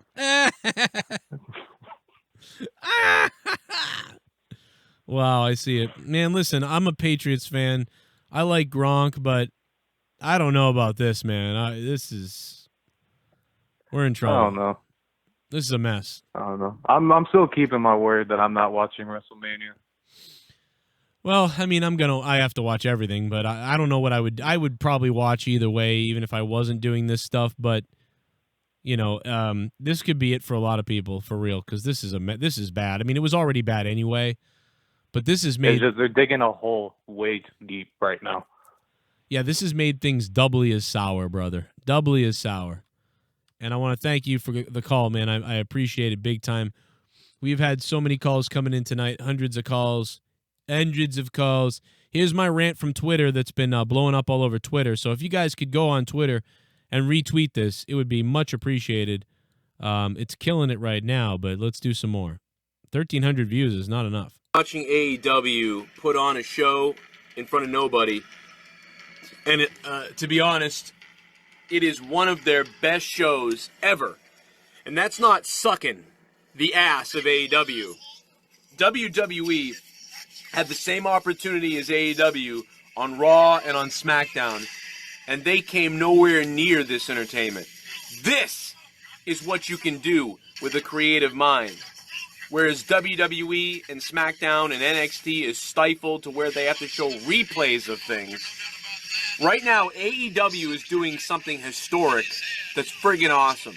And this isn't a slight on the WWE talent, it has nothing to do with them, but the WWE creative, Vince McMahon especially, you should be ashamed of yourselves, because what you did this past week, despite the problems, I have so many people saying, oh, give him a break, Joe, look at what's going on, look at the times we're in. But this really, really exposes what type of just creatively dead company WWE is at this time. Right now what AEW is doing makes you look stupid. You have been made to look stupid, WWE. And if you're not watching AEW tonight to see this, to see how it's done, there is so much. There are so many little layers and nuances going on, making this show decent. Whereas WWE just rolled over and said, play the replays. I don't know. Man, this is an embarrassment for WWE. AEW is kicking the shit out of you tonight. And they are showing us that when you're creative, you can entertain people. Because all you need is a camera and one person. You see, I'm convinced that Joe Cronin could sit here for an hour and rant and cut promos, and it would be more entertaining than what the WWE did in front of over 2 million people this past night on Raw. And for that, you should be ashamed of yourselves. If you're not watching AEW tonight, I don't know what the hell you're doing in life. I'll see you guys for my live review. So that was my rant earlier. I flipped out. I'm sorry, 1 million calls are coming in now, and there may be somebody. You talk about Matt Hardy showing up in AEW. You talk about Matt Hardy showing up in AEW, everybody in the chat. You talk about Brodie Lee, Luke Harper showing up in AEW tonight. You talk about putting on a show that delivers, that actually entertains people. Somehow WWE put me into a coma. WWE made me hate myself. They didn't make me think, well, that show wasn't very good, but they did their best under what's going on, so, oh well, hopefully things get better. No, they made you miserable. And then AEW tonight jerked you off like a naked stripper. And you know, I don't even know what I'm saying. Brodie Lee and Matt Hardy arrived at AEW tonight, and tonight on this show, somebody arrives. Hello. Yo. What's up, Joe? And it is JD from New York on the phone, everybody. And just like there's no crowd to cheer for AEW, there's no crowd to cheer for that, but I know there's a chat that's flipping out right now.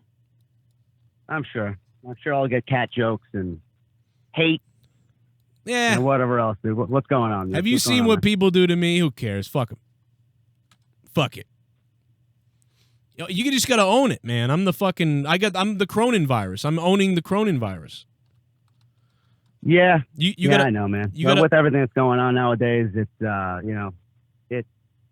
bullshit, and I just want everybody to be well. You know, I don't believe half of what's going on in the news, because I think it's all fabricated and overblown, but that's another story. But I think everybody just needs to, you know, take care of one another, be safe, and just enjoy just enjoy each other, you know?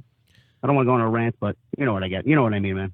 Yeah, no, I think you're right. In real life, people got to take care of each other. All I've seen is people being nice to each other, by the way.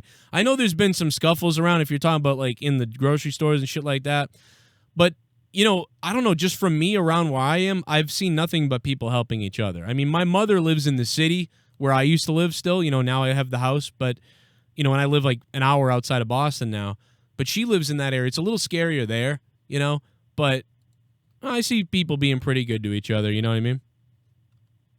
Well, how is it out there? What's going on in Boston with all this nonsense? Because you know, the mayor and the governor here in New York I don't know what's going on. They're talking about a complete lockdown, where like San Francisco had. I think they're locked down for like 3 weeks. Nobody can leave the fucking house. Yeah, it's not that bad yet. But honestly, if the bars and the fucking gyms were open, dude, it wouldn't even be that bad. No, I think we'll get back to that. I think that right now it's like right here around here it's the same thing. It's like 2 to 4 weeks. Like the restaurants are closed, the bars are closed. You know, 2 to 4 weeks. The shopping centers are still open. You know, but that's what I'm worried about. I'm worried they're going to go next to really a lockdown. So I'm hoping that doesn't happen. The kids are out of school. My kids don't have school for at least 4 weeks. There's other people's kids the school year's canceled for some other places. Oh yeah, my one of my best friends, all of his kids are out of school till April 20th, which you know, it's a long time in itself, but the entire school year might be just finished. You know, they might not even go back all year. Yeah, and I know that they're overcompensating because they're behind in the virus. So they're doing more than they needed to do than you would normally do to combat the fact that they don't want it to get out of control. They don't want it to get out of control because if it gets out of control, then the hospitals gets overrun, and that's really what they're worried about. They're not worried it's not going to kill, the flu has killed more people, but more people are so worried about it, they're going to run to the hospitals, and people who are sick with other things aren't going to be able to get into the goddamn hospital. So they're trying to quarantine us all so the hospitals don't get overrun. And I think it's a little crazy, but I can see why they're doing it. You know what I mean? But even though I don't really trust them either. Something's fucking fishy about all this, but something is fishy, dude. I think I honestly think, I'm not a big political guy, but my brother's into that whole conspiracy shit, and he knows what he's talking about. He follows up on all this garbage, and I truly believe, even though I'm not a big political guy, I honestly think that they're using all of this Corona shit to get Trump out of office. Because I don't think there's ever been a president in an election year that's been reelected under these circumstances. Here's economic collapse. It's like everybody wanted a complete reset of the economy. Well, let's look at the weird things, right? And I'm not trying to be a tinfoil wearing motherfucker you know what I mean? I'm not trying to appeal to the left or the right now, but let's just look at this. The minute that guy got in the office, they were trying to impeach him and get rid of him. It didn't work. Then they tried that he's a Russian spy, a Russian agent. That didn't work for months. And then they tried impeaching him, and then that didn't work. And now suddenly a few weeks later, after all the impeachment stuff, now this happens. And the unemployment rate was at a record low. Now the unemployment rate is looking at a record high. I mean, it's just kind of weird. That's a little bizarre. And, Yeah, it's very weird, man. It's like everything. And Trump boasted about that often, about unemployment and finding new jobs. And now stock market, I think was yesterday an all-time low, maybe. I think they said. Oh yeah, dude. Some shit like that. I don't know. Dude, I only had $2,000, but I had $2,000 in stocks, and part of that was made from the WWE stock that I sold a while back. Dude, my stock today started out at $290. It's gone. I mean, I'm going to leave it in there so it grows again someday, but God, I mean, can you imagine somebody with $1 million in stocks right now looking at $80,000? Yeah. Probably freaking the hell out. But yeah, man. A lot of people are shocked that I'm here. I see a lot of love for the pairing again. Yeah, people really do like. JD, I think people really do like you. Most people really like you. I think some people like to talk shit, and when you fire it back, or when you maybe blocked a few people and things like that, they went, "Oh, damn, I was just trying to have some fun and fuck around, and now I'm blocked." Yeah. But just like you, that happens to me too. People talk crazy shit about me. I've gone other places and seen other chats where someone's bashing me. The next minute they're in my chat like, "Hey, Joe," and you're like, "Man, what's wrong with people?" But I think what I've learned is the wrestling fans like to play wrestling with us a little bit, and they like to see people go at each other. They like to play sides and pretend and fuck around and make jokes. And I've just found that, I guess, as long as you're not being malicious, that those people, that's when it's fucked up. People that are being malicious or going personal stuff about people's families or trying to do something more than that, that's fucking fucked. And both of us have eliminated people that have done that to each other on our streams. And, we got along for a long time, I think, and that type of stuff. I think we have similar views on what's going on. I don't think since we have not been working together, our views have kind of strayed from each other. I think it's been pretty much consistent with what's going on. So I mean, I didn't listen to your show tonight because I was recording my podcast for AEW, but I'm pretty sure you felt the same way about how I felt with Friday. I told you over text during the show tonight. I ripped WWE immediately when everybody was telling me, give them a break. Give who a break? It's fucking WrestleMania season, motherfucker. Yeah. Give them a break. There's no fucking fans in attendance. Give me a Rick Boogs in the fucking crowd. Give me a Lacey Lane or someone in the fucking crowd making some noise. Yeah. How many fucking people you got training in that PC? You can't give me some bodies? How many times, JD, have you watched a podcast show where they like, they don't have a big budget, right? But they put like, what, 4 or 5 people in the background, or the audio engineers, there's like 3 to 4 guys working for the guy, like say Steven Crowder or somebody like that, and they tell a joke or they say something, and in the background you hear people like, ah, ha, ha, and there's some laughs and reaction, and that's a cue for you at home to feel a certain way too. And that's all you need, something. And they did it, and you said it, and I know I said it, and the callers said it, the listeners of us has said it. Why don't they do that? And yet WWE couldn't do it, and then AEW does it. I mean, they destroyed WWE tonight. This was a rape. Yeah, and if you see Friday night looking any different with fucking fans in attendance or anybody in attendance, it could be fucking cardboard cutouts. I don't give a shit. You're gonna know where they got that from. They're gonna look back at Dynamite and say, "Oh man, we should have did that." And then Vince McMahon, the reason why he didn't want NXT to have matches tonight is because he figured out that or realized that, well, maybe matches in front of nobody is not really a good idea. No shit. Yeah. And what a fucking dumbass. Well, the other crazy thing is, like, you can watch somebody put on a fucking wrestling show at home and it's more entertaining. All they had to do was look at Grimm's Toy Show. You know, I mean, the guy has 25 people right there, 2 guys in the ring and a group of people outside the ring. And that was more, Grimm's Toy Show's worst show was better than Raw or SmackDown last week. And I'm not dead serious about that. Yeah, it's the most simplest of concepts. And, you know, look at what Dynamite did tonight. They didn't skimp on anything. WWE showed a 2-hour Royal Rumble match that was literally an hour and 5 minutes with like 67 fucking commercial breaks on Monday. They showed that mediocre Elimination Chamber match on Friday, which I didn't need to see more than once, and they got lazy. And then they showed no matches tonight. Meanwhile, AEW had Brodie Lee debut. They had fucking Matt Hardy debut. They're still building towards Blood and Guts. We don't even know when the fuck it's going to happen. Like, What's the laziness about for? And now I'm hearing WrestleMania is going to be fucking 2 nights from multiple locations. Why don't you just say fuck the show and put it in Madison Square Garden? Dude, that's what I said. I said How that. difficult would it be, Joe, to have fucking MSG hold WrestleMania? All Vince has to do is call up, hey, you want WrestleMania? Can we make some room for WrestleMania? We're in a dire situation. You don't think MSG is going to say, yeah, Vince, we'll do anything for you? A few days ago, fucking break. A few days ago, I said the same thing. I said, I can't believe Vince would put WrestleMania on in front of no crowd. And I said, I guarantee you, Vince McMahon will postpone WrestleMania, and in June, they'll have it at Madison Square Garden. And so we agree. I didn't hear you say that. You didn't hear me say that. And we both said the same thing. And yet, they're not doing that? I'm shocked. Because Vince McMahon, whenever his back's up against the wall with something like this or an arena, he always goes back to old faithful Madison Square Garden.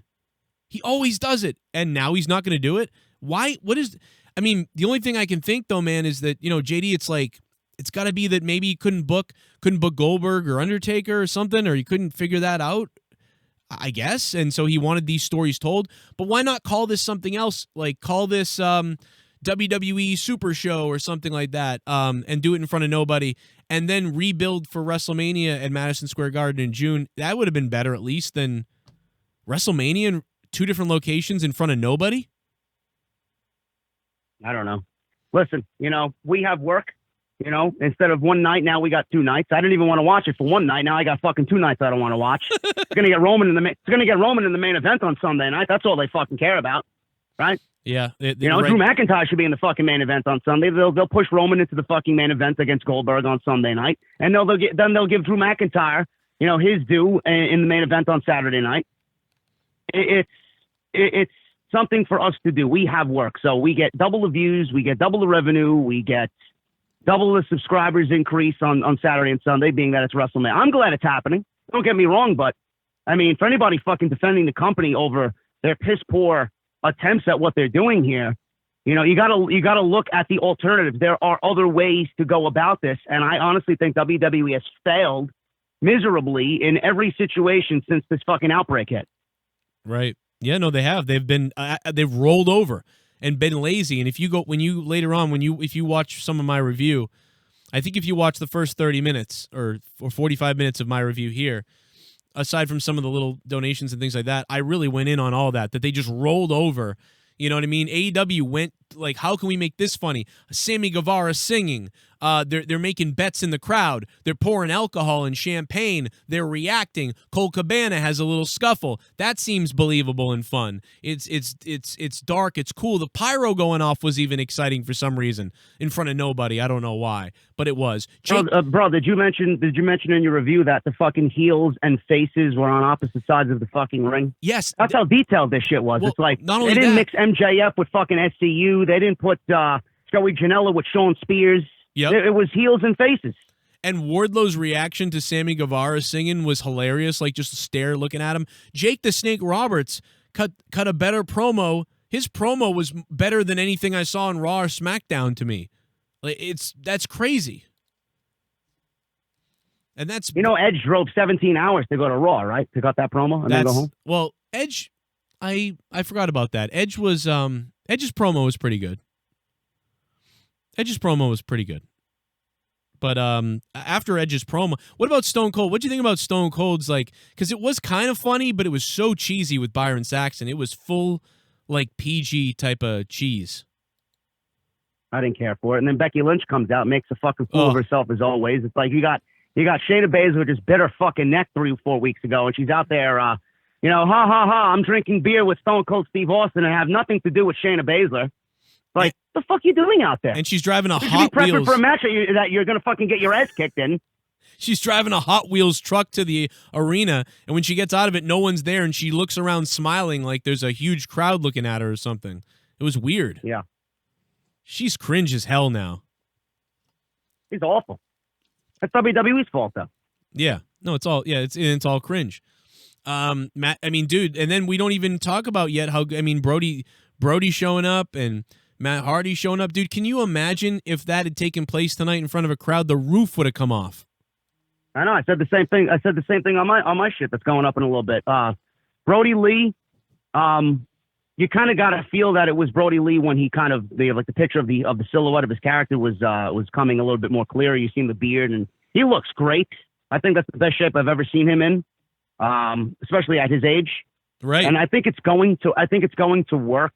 Everybody said Matt Hardy. I know you said Matt Hardy. A lot of other people in the community said Matt Hardy. But, when looking back at it now that it's finally kind of here and we've gotten what we got, I think Matt Hardy's a little bit more than the Dark Order. And everybody wants to fucking just be with Matt Hardy. They want to fucking love him. Honestly, he was with the Dark Order. He would have been loved, but it would have been beneath him. So I didn't see Brodie Lee in that leadership role. I did not. And after tonight, I'm like, maybe I was wrong. I didn't give him a fair shot yet. If you go back and watch, I actually had said that I thought Luke Harper would be the leader of the fucking Exalted One, and I thought that Matt Hardy was going to show up to face him. So I thought Matt Hardy was actually going to show up and oppose the Exalted One. That way you thought he was the Exalted One, but he wasn't, but then he's going to be there to face the Exalted One. But instead, it looks like he's going to be here to maybe take on Jericho at some point. Yeah, I could see that. And I don't know if you mentioned it on your show tonight, but Matt Hardy debuting on the same show as Brodie Lee. It shows that AEW didn't get lazy. It shows that they wanted to continue to be creative and push towards blood and guts, which we don't even know when it's going to happen. It's supposed to happen in New Jersey. It's not happening in New Jersey, so I don't even know when it's going to be. But having Matt Hardy debut on the same show as Brodie Lee, continuing to push storylines, was a very bold and unpredictable move, because what I heard is that Tony Khan wanted to space out the debuts because he wanted things in the pipeline so that people could still remain, invested and have that unpredictable feel about Dynamite. Looking back at everything that happened tonight and looking at what NXT did tonight, which was a complete fucking failure in its own right. It was like Tom Phillips and Triple H sitting down, conducting interviews and going over highlights. They did Matt Hardy's debut on purpose because they knew that tonight, without NXT doing anything, which was announced yesterday, right? It was easy for them to capitalize. Like the last fucking thing you've seen on AEW was Matt Hardy. Who's not going to watch Dynamite next week?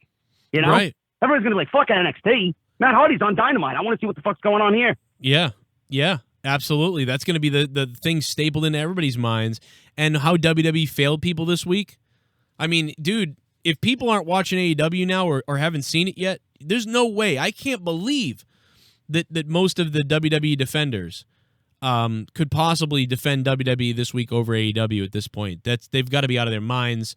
And it was depressing, dude. Like, I know we you know what's funny is we used to always say, like, WWE's killing us and WWE's making me depressed and it's making me want to saw my arm off and all these things. But we had no idea how bad it could get because SmackDown and Raw were, I mean, it was a new level of depression watching those two shows. That was tough. It was tough. Can you imagine 4 weeks? I don't know. I don't know if you would have had a show or I would have had a show without the fucking WrestleMania news being broken on Monday. That's all I talked about. Yeah, me too. There was nothing on the show worth talking about. Yeah, you know, I was 2 hours in live, and some people were starting to come in and be like, where's the review? I'm like, what do you mean, where's the review? I did it the first 20 minutes. What the hell is there to talk about? Other than, like... Yeah, Ray beat Andrade again. What else you want? Next. I agree, man. And yeah, I'll have to check out your review of this tonight. Now I'm so excited. I want to look around at all the reviews. I want to see what everybody's saying about this because I'm actually excited to talk about something. This is the opposite of what WWE did. This made people forget about the virus tonight. I've had the other thing that's happened here that you didn't hear because you were recording your review, but people have been calling in and saying like, dude, I forgot about the virus tonight. I forgot that there was even a problem because the stuff entertained me that much. The matches weren't even that great, but just the excitement and the things being said and it was different and you know the what they put into it, the effort that they put into it. And then on top of that, the debuts, I mean, this took people's mind off of real life, which is what Vince McMahon used to do. Yeah, Triple H said they were going to put smiles on people's faces. I didn't see any smiles. If you've seen smiles in the fucking chat, I'd love to know where the fuck they are. Yeah, I don't think so. There's no smiles. What the fuck did I just get hit with a copyright from 2015? I just got hit with a fucking copyright from April 6th, Raw Review 2015, WWE Music. The hell? Yeah, I get those too. Those aren't really strikes. They're just like copyright claims where, you know, clearly WWE is just looking to penny pinch. Yeah, no, it doesn't really mean anything, but they're going into the old shit, man. I keep getting them every day, multiple times. They are really looking into old stuff. So if anybody's playing music by WWE, just remember, they didn't figure it out before. You could get away with 8 seconds before. You can't even get away with that. They're hitting on everything now. It's kind of crazy, God damn it. But yeah, man, we'll have to do some kind of weird podcast sometime somewhere else, and people are itching for that, obviously. And I don't know, whatever you ever want to do someday, we'll come up and do something. I'll come on yours, you come on mine, whichever way it is, you know.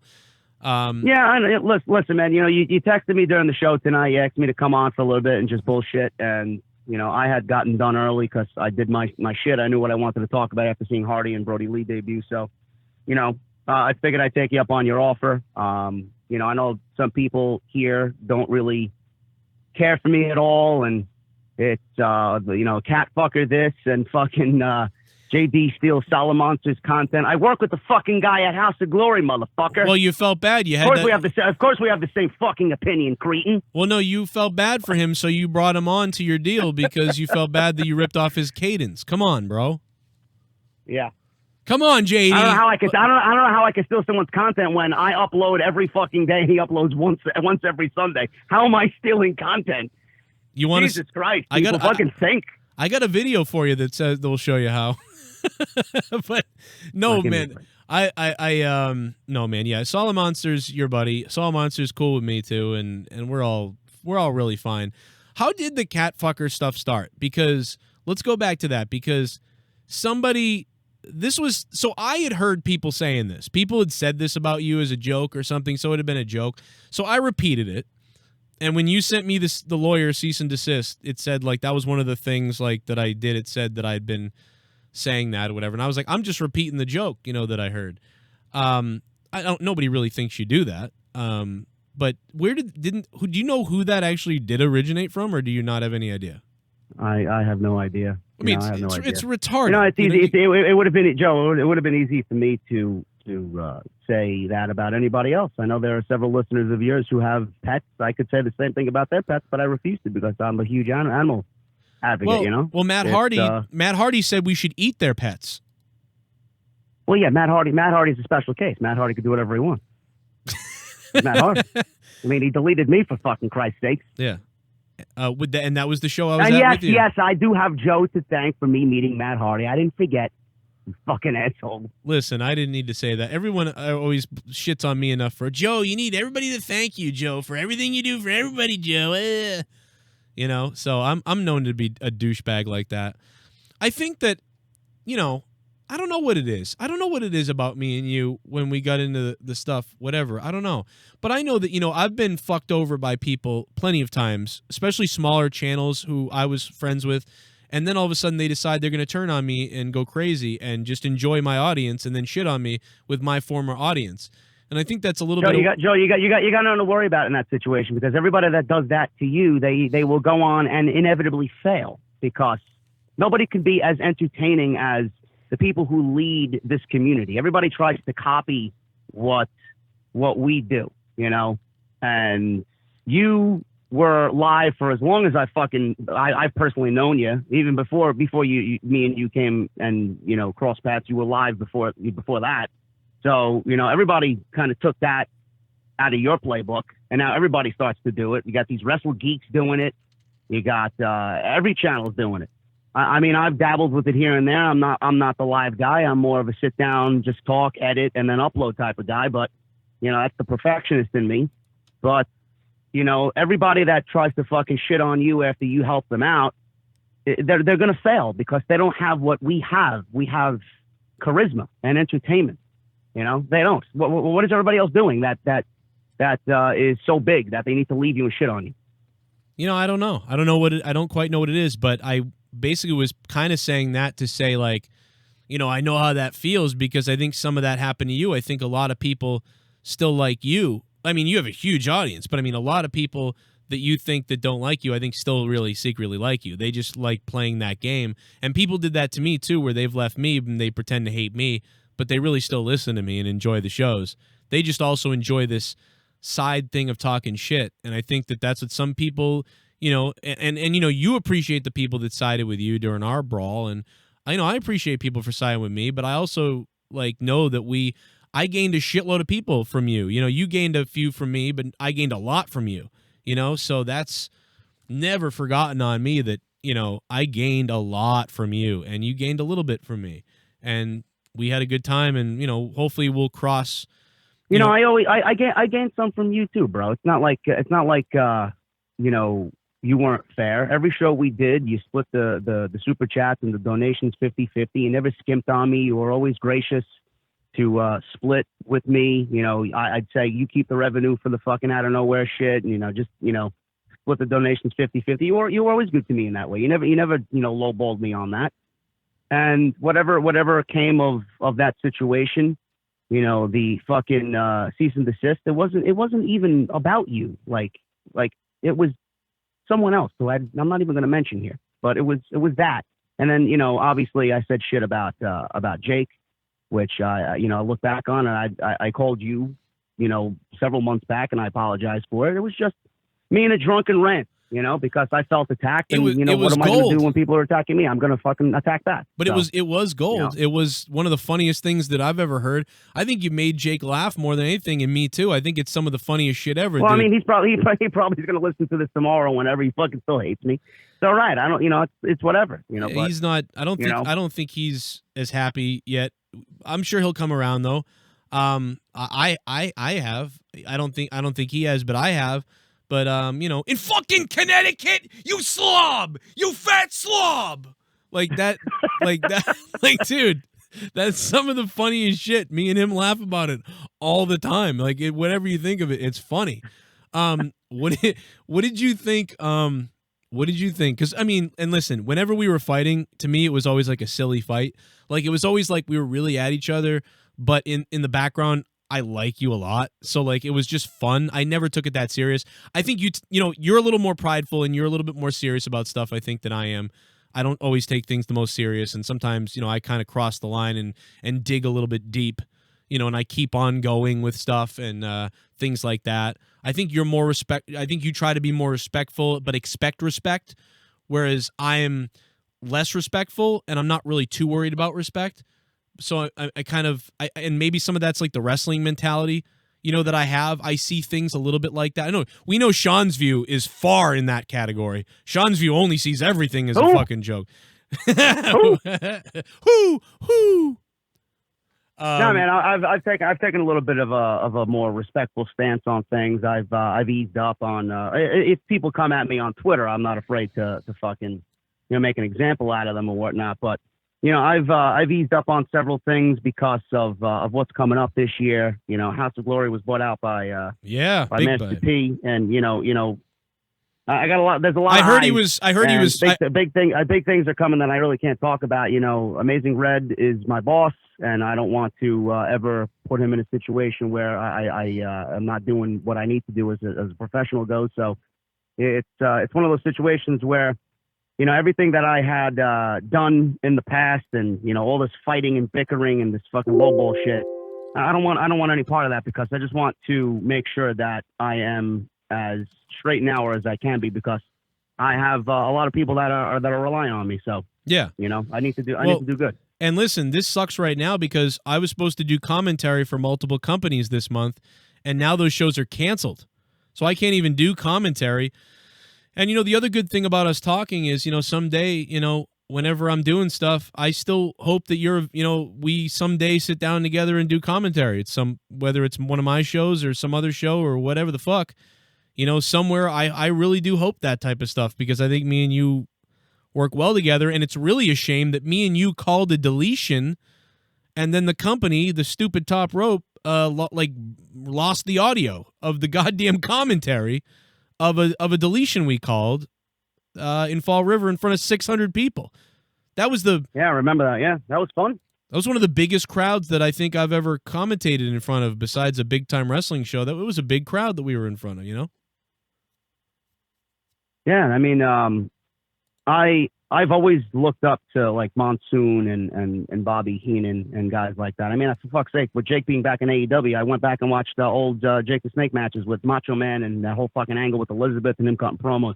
It's fucking amazing. Just hearing the commentary, it's like, man, I've always admired that.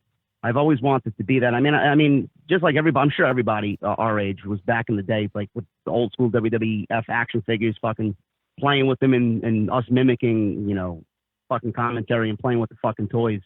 It's always something I wanted to do. You gave me an opportunity with your promotion to sit in there on commentary. It wasn't really my best headspace then, but just to sit there with you doing that was a really eye-opening experience, and it was something that I'll never forget, because I never even thought of sitting there, So having that moment where I could come out of my shell and you lead the way and you guide me, it was fun, and my buddy Isaac, who has been a long time listener to the show, he told me to come down to House of Glory, and one night I'm calling fucking Ricochet versus our world champion at the time, and they asked me, do you want to come back for the next show? I'm like, yeah, sure. And the crazy thing about Isaac is that little cocksucker made my logo before anybody's, and then the bastard went and gave Grimm's Toy Show GTS with the same font, and now I've got a million, I got a million 10-year-olds being like, "You ripped off Grimm's Toy Show, you asshole!" And I'm like, "No, you Isaac, I'm gonna choke you." Yeah, I know it's like a lot of people that I see a lot of people, sometimes when you mention that Matt Hardy match and Joe got JD's commentary gig. I'm like, no, he didn't. He gave me an opportunity to sit on him to get a taste of what he does. I've always wanted to do that, and it was just a natural progression for me to want to do that after doing podcasting. And nobody knows how hard I work in that, man. I sit there hours and hours and hours the day of the show. I take time leading up to the show writing out. Dude, it's like I'm writing fucking stories in my iPad. I write stories. I sit down. I go over what I'm going to say about their stories and the matches that are happening on that show. It's not an easy gig. Whoever has a commentary gig, it's not easy. You're single-handedly, in charge of telling their stories, and they're going to hear that. So you want to have your best face. My biggest complaint is a lot of times I work for companies that out here just they don't release the content. Like a lot of companies out here, they record it, they all this stuff, And sometimes they release it, but a lot of the times they don't. I work for 3 companies, and I'm with a new one that is starting to release stuff, thank God. They're a real deal. They're going to be shooting like a weekly show and everything, and I'm happy about that. But yeah, it's depressing that a lot of times you tell these stories and they don't even get seen by anybody, like me and you calling the Hardys. That's why I left Top Rope for the most part. I left Top Rope because I'm like, what the hell's the point in doing all this work? Nobody's ever going to see this goddamn thing. And so, yeah, dude, I mean, to be honest, I mean, I know that you came up that night and did commentary. It's something you kind of wanted to do, and you weren't going to come up, and I'm like, no, come up, and you did, and then you were like, I can do this, and you could, and then you broke into it. That's how I started too. I didn't know what I was going to do years ago. I just started doing it. But yeah, dude, you made out, to be honest. I mean, because you're working for a really good company. Like I worked for fucking schlub fucking cock that wouldn't fucking share the goddamn videos anywhere. But with that being said, I heard that Master P was going to fire all the white people. Well, then I'm fucked. You can't get any more whiter than me, dude. I'm a fucking death metal, thrash metal kid who fucking loves that type of shit. Me sitting down next to Master P, Jesus Christ, dude. No, but how about so did you see, speaking of Jake DeMarco a minute ago, who's in hospital right now? Jake, rest up, brother. Everybody misses you. Did you see his response video to your video? Did you ever watch his response? I think I did. I didn't really with the banana take it too seriously. With the banana, yeah. It's just funny. Yeah, I didn't really take it to heart, And shout out to Justin Bailey, who I know is not on monetize this for personal reasons, family reasons, but he's been a class act in the entire situation. Same thing with Connor. Okay, Fabe. He reaches out to me. Yeah. From time to time, and tells me how much of an inspiration I was to him to get started, and how great it is to just do what he's doing. And with Bailey, he actually took it upon himself after everything that had happened with his website, and he was giving shitty people a platform to fucking get their opinions out. Mm-hmm. He apologized to me firsthand. I didn't even say anything to him. He's like, dude, I apologize for even allowing anything to be said, and you don't deserve that. You're a good guy, and whatever's being said is all bullshit. And he apologized to me firsthand without even me saying anything to him, and that really took me back. I'm like, you know what? Thanks, bro. That means a lot to me, because not many people would do that. And then I asked him for the old off the script theme song that he wrote, and I had like episode 250, I think I used it, or one of those episodes. And I wanted to just throw people back to it, and he was like, yeah, man, I got it. I'll send it to you. And he was like, no questions asked. I gave him shit. Shout out to him. I gave him a shit for that for a long time, because I said, JB, you wrote me a theme song. It's time to talk wrestling, the Joe Cronin show, and it's all kind of goofy. And I thought it was pretty good. But then you wrote JD a fucking better one. And I said, you're a fucking asshole. So dude, the song is so great that my best friend's fucking 2-year-old son sings it. Yeah, but like it's great. Do you understand the jealousy coming from me that this guy writes a song for me first and then he writes a better one for you? I was bullshit with him, and that I was doing commentary for 6 years before you, and I got a job at some schlub fuck who won't release the footage, and you got a job with Amazing Red at a good promotion. Can you see the jealousy and why I need to attack you sometimes? I'm just kidding, but you see that. I mean, it's, you know what I mean? You've got some goddamn good stuff going on. You know what I mean? Yeah, I get it, dude. And, I would, everybody acts that way. Everybody feels that way, but sometimes it's the way that we present it. Mm-hmm. Sometimes you might not mean what you say, but then people latch onto it, and then they just kind of take it to another level, which, like I said, I don't completely blame you at all for anything that's said. It's just everybody just takes it and just completely just enhances everything to a point where it doesn't need to be. But yeah, I'm starting to see that now. A lot of people don't understand me, dude. It's like I do what I do, and I'm gracious that I have the opportunities that I have. And a lot of people say, "Oh, it is a business. This is my life." Yeah. Without what you're doing, we have nothing. This is what I do every day. I want to put my best foot forward. This is what I've been born to do. I tried music, and I didn't find any interest in music. My brother picked up the drum set, and he's the best drummer on the fucking East Coast. That's not signed to a major label. And I'm doing my thing, and he's looking. I got my brother down in Atlanta. He works at Emory College. He works in the science lab down there. He's jealous and envious of what I do because he is struggling 18 hours a day in the lab, and he's like, Jerry gets to sit home in his fucking pajamas, drink coffee, and talk wrestling. Yeah, we're it's lucky. Like, it's crazy. Well, it's stressful because, this is like our brands. This is what we do. I mean, I got 3 kids and a wife and a house now. If I don't do this right, I'm fucked. I fucking lose. What am I going to do if I don't do this right? And, with you, by the way, what did you think of that when you were when you said you'll never get a house or 100,000 subs? And then what did you think about that? Was it funny? Was it kind of funny to you at all? Because I thought it was funny, you know what I mean? Like a funny thing, in January. I know you were joking and stuff like that, but you know what I mean? Like I was joking. I was on Twitch, and it's like, everybody wants to attack me for whatever reason at that point. I don't even remember what it was, but yeah, it was something that I just accentuated, and again, when I feel attacked, I feel like I have to attack back. I know that you really want. I felt like I should go below the belt. So I did. I know I didn't mean it. I didn't mean it. I know you really wanted me. You really wanted me to get a house. So I know that. You really wanted me to. Yeah. So I know that. But I thought it was obviously I had to use it because I was like, well, I signed the contract for my house on January 1st or something. And I think you said that in, I don't know, November or something like that. And I was like, oh, and I kind of had the idea at that point that it was going to be possible, that it was going to happen after 10 years of saving and all the things and all these things. And I was like, oh my God, I can't wait. I got to clip that because that's going to be the funniest fucking thing to run over and over again. And, yeah, and I know when you got the house, it was like, I'm going to fucking throw it in this motherfucker's face. Yeah, I was running around the house with the video camera like, how do you like this room, JD? I'm going to take a shit in this toilet right here. And, I was hoping that, when I did it, because it was funny, but I was hoping when I did it, that you did think it was funny. Like, this motherfucker, he's fucking running around his house. I carved your name into one of the walls. It was, it was hilarious. But I really knew that you wanted me to get one. So I knew that it wasn't really real that you were like, he's not going to get it or he sucks.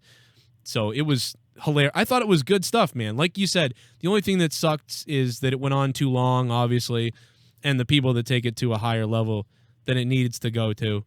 And yeah, man, I'm like I said, I appreciate you coming on because I hit you up and you've been talking to me and we've been talking a little bit off air. We're blocked on Twitter together. And I think sometimes, let me ask you about this because this happens with Tommy NC, my buddy Tommy NC. A lot of trolls attack him. A lot of trolls attack me. There's people that send clips of me to people and say that it's me that said something about them when I didn't. And people send stuff to me and people send stuff to Tommy. And I find Tommy every once in a while gets really angry at me. And he goes, it's your fans, Joe. And he gets really mad. And I think one of the reasons why we never get along on Twitter is when we're together, what people try to do is they try to divide. And so they start sending clips or doing things to piss us off about each other. And I think sometimes, I've gotten mad a little bit before, but I'm like, whatever. But I think sometimes they've sent stuff to you, and you know what I mean? You've gotten angry before when we weren't friends together. Rightfully so, I get it. And you were frustrated. And, obviously I was saying things about you, so it was perpetuating things. So then when other people were attacking you, you were kind of blaming me for it a little bit. Like, this is from Joe's crowd or whatever. And I felt like I'm not attacking you right now at all. And so when I got blamed for that, that kind of set me off a couple times. And that's how we've gotten in our more recent fights is because, you know what I mean? And I feel like I'm not really, but I see why you blame me for that because I'm joking around, perpetuating things, and now people are running amok. But at the same time, I'm like, wait, I didn't really do this though, because I don't really want people to do this to you. Nah, dude, I'd say it wasn't your fault. I look back on it, it wasn't your fault. It was me being in a terrible situation. I wasn't good. I wasn't feeling good about myself. So, I looked for any outlet just to take my anger out. And, some of that was on you. Some of that was on other people. And, 2020, it's March. We're going through what we're going through right now in the world.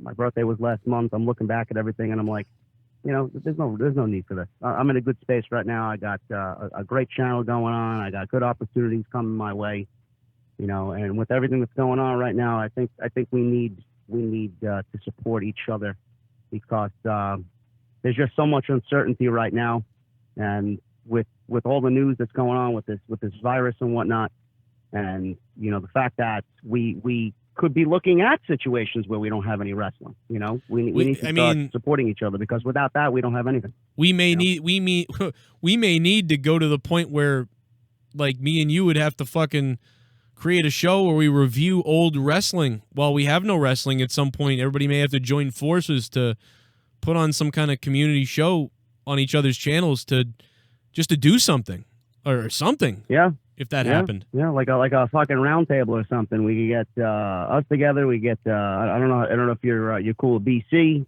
I hung out with BC a couple of times. He's fucking great. Yeah, he's you get Solid Monster, Brian Zane, whoever, Yeah. Doesn't matter. The round table with the whole fucking community just bullshit. I like all those guys. Yeah, the only one I don't like is that four-eyed fuck Pulse. Who? Who don't you like? Pulse. Yeah. That's the only one I don't like. I like everybody. Everybody. He was in my All Out suite, dude. He's a good dude. No, he seems like a nice guy, but he also seems like a shit talker in the back. He just seems like Weasel. You know what I mean? He seems like a weasel, kind of. You know what I mean? Like, he seems like a good guy but he's not. He's a good guy. I mean, I haven't hung out with him a lot, but he was in my suite, so he's a good dude. I disagree. That's all right. But BC's cool. I don't know him either at all. I don't know him I just know of him, so cool, but I don't know him. Yeah. But yeah, dude, hit me up whenever. We'll talk, and thanks for coming on. This was a good AEW and a horrible week for WWE and a fun AEW night, and I'll be listening to your shit to hear what you say about it. Yeah, man. I appreciate you giving me the time. It's good to chat, and everybody in the chat, I hope I have possibly made a difference on you. If not, if you still hate me, oh well, it is what it is. And maybe we'll do this again soon. Yeah, man, I'd love to do it, and we can do Beer Goons again someday. That could have been fun. That was almost awesome. Yeah, it's just that the concept had to be tweaked though. So yeah, it couldn't. Maybe we'll figure something out. It couldn't just be a podcast, because it was just a podcast. No. We should have just been called some podcast name. But if we had really put the concept in it, it would have been really cool. So maybe that someday. But yeah, man. Yeah. JD, thanks, bro, and I'll talk to you later. And you have a good night, bro. I love you, man. I really do. I love you, and I wish nothing for the best for you. And we will talk soon again. And we'll try not to fuck it up this time. Yeah. Same here, Joe. I'll talk to you later. All right, later, man. JD from New York. I promised you fireworks, and JD delivered on the fireworks tonight with that call. Really delivered on it. So thank you to him for stopping by. And again, yeah, me and him, first time he ever did commentary, I got to do it with him. Could be cool, man. Maybe someday he'll be somewhere big, and I'll be sitting here still a loser, and I'll say, he called commentary for the first time with me, and he made it. And I'm in a basement. Thanks, JD. D. Welsh. The Monetize This champ will retain this Friday. Brother Cronin. Reby tweeted that it was her 100 on the piano before camera cut to Matt. Yeah, baby, I like it. D. Welsh, you're not the Monetize This champion, though, sir. You are the king. D. Welsh is the king of the wheel for the week. And the king of Monetize This right now. D. Welsh.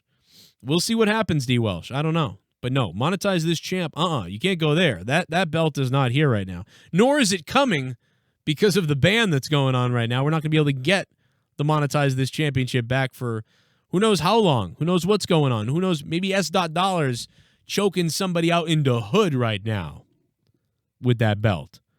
By the way, there are people popping around the world for that JD called. You know what I mean? Pour me a beer. You've got a new subscriber. DJ the Vlog, thank you for subscribing to the channel. DJ, what's going on, my friend? Everybody pour a beer for DJ. And shout out to the 150 people that subscribed tonight alone for this from this review. So thank you guys for becoming new members of the Cronin Club here. Super chat. Thank you, ma'am. Chloric Win and Zinc Combo Virus Cure in China. Chloric Win and Zinc Combo Virus Cure in China. Really? I mean, you know what's funny is I usually take zinc when I get Coughs. Shit bum. I am the exalted one. Toxic Death. I am the sexalted one. Thank you, man. What's going on, brother? I think Coldies has zinc in it. I'm gonna have to get some Coldies. Let me get some Coldies right now.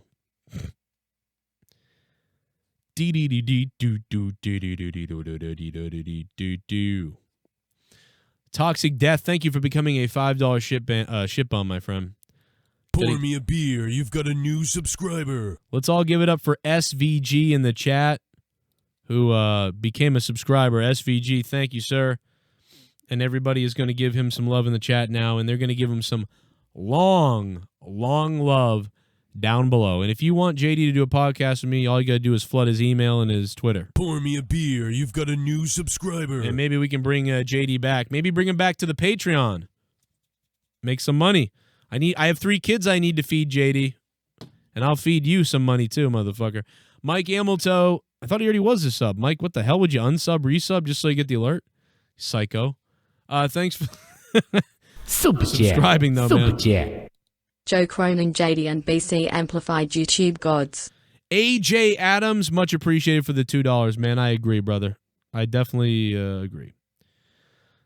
Big thanks to JD for coming on tonight. That was out of nowhere. Super chat. JD, unblock me. I hate Chevys, really. JD's probably still walking, so the Goon, yeah, you'd like to be unblocked by JD. Okay. I'm sure there's a lot of people that do. There's probably a lot of people that still mad at him, but there's probably some people that like him, you know. Super chat. I got my Cronin Club. Buy WWE stocks. Dirt cheap now. Did they go down yet? They've got to go below $15. If they go below $15, sign me up. I bought WWE stock at $9. Super chat. Sold it. Super chat. At $60. JD, I hope your cat dies. Oh, Andale Peasy. Jesus, bro. That's fucked up. That's like saying you hope my kids die. You know what I mean? Those are his kids, man. That's kind What of... else we got? That's fucked up. Oh, a little bit of the bubbly. That's it. Jesus Christ. That's it. Bubbly? Look at this stuff. That. Oh, a little bit of the bubbly. That's it. I'm literally out of a job because of this coronavirus nonsense. I made good money working as a banquet server at a Marriott. They closed down yesterday. What? $30 to $40 an hour. Now I have no income.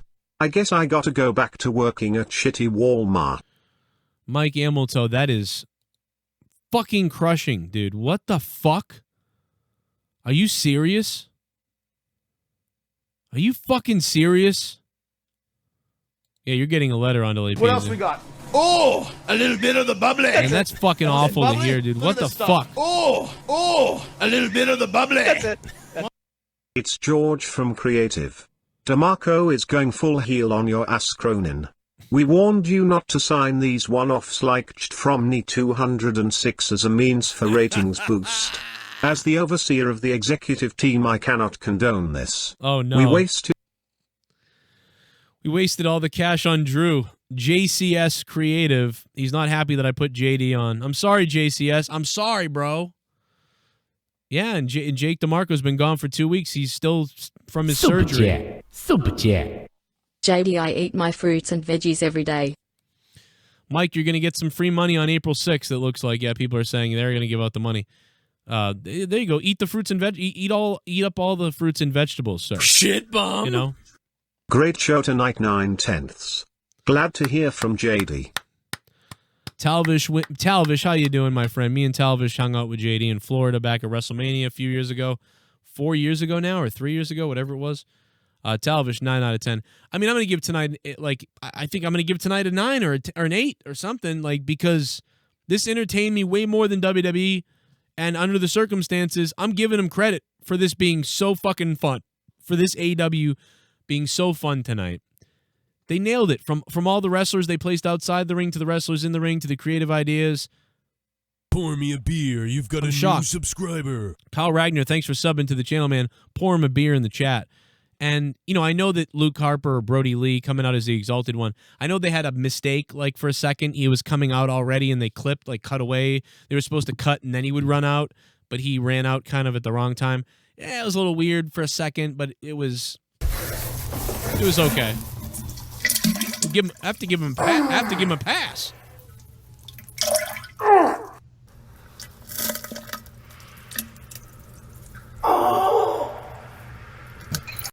Fuck you, JD. You said Jake DeMarco was a fat fuck and you said Joe Cronin was a failure and would never get a house for his family. You are a scumbag. Fucking narcissist asshole. JD. Brother Nero. What did you think of Monday night? Tommy NY69, thank you for the $4.99. Hey, listen. I forgive, but I don't forget what JD did. And I'll be here. You want to get the war going again. Frog off. Wow, glad to see the goons together again. Absolutely, man. And thank you for the $20. Peniamina Tialino. I probably said that name wrong. Probably said your name wrong. Tialino? Tialino. Tialino. How do you pronounce your name, bro? Because I'm a dumb Mick.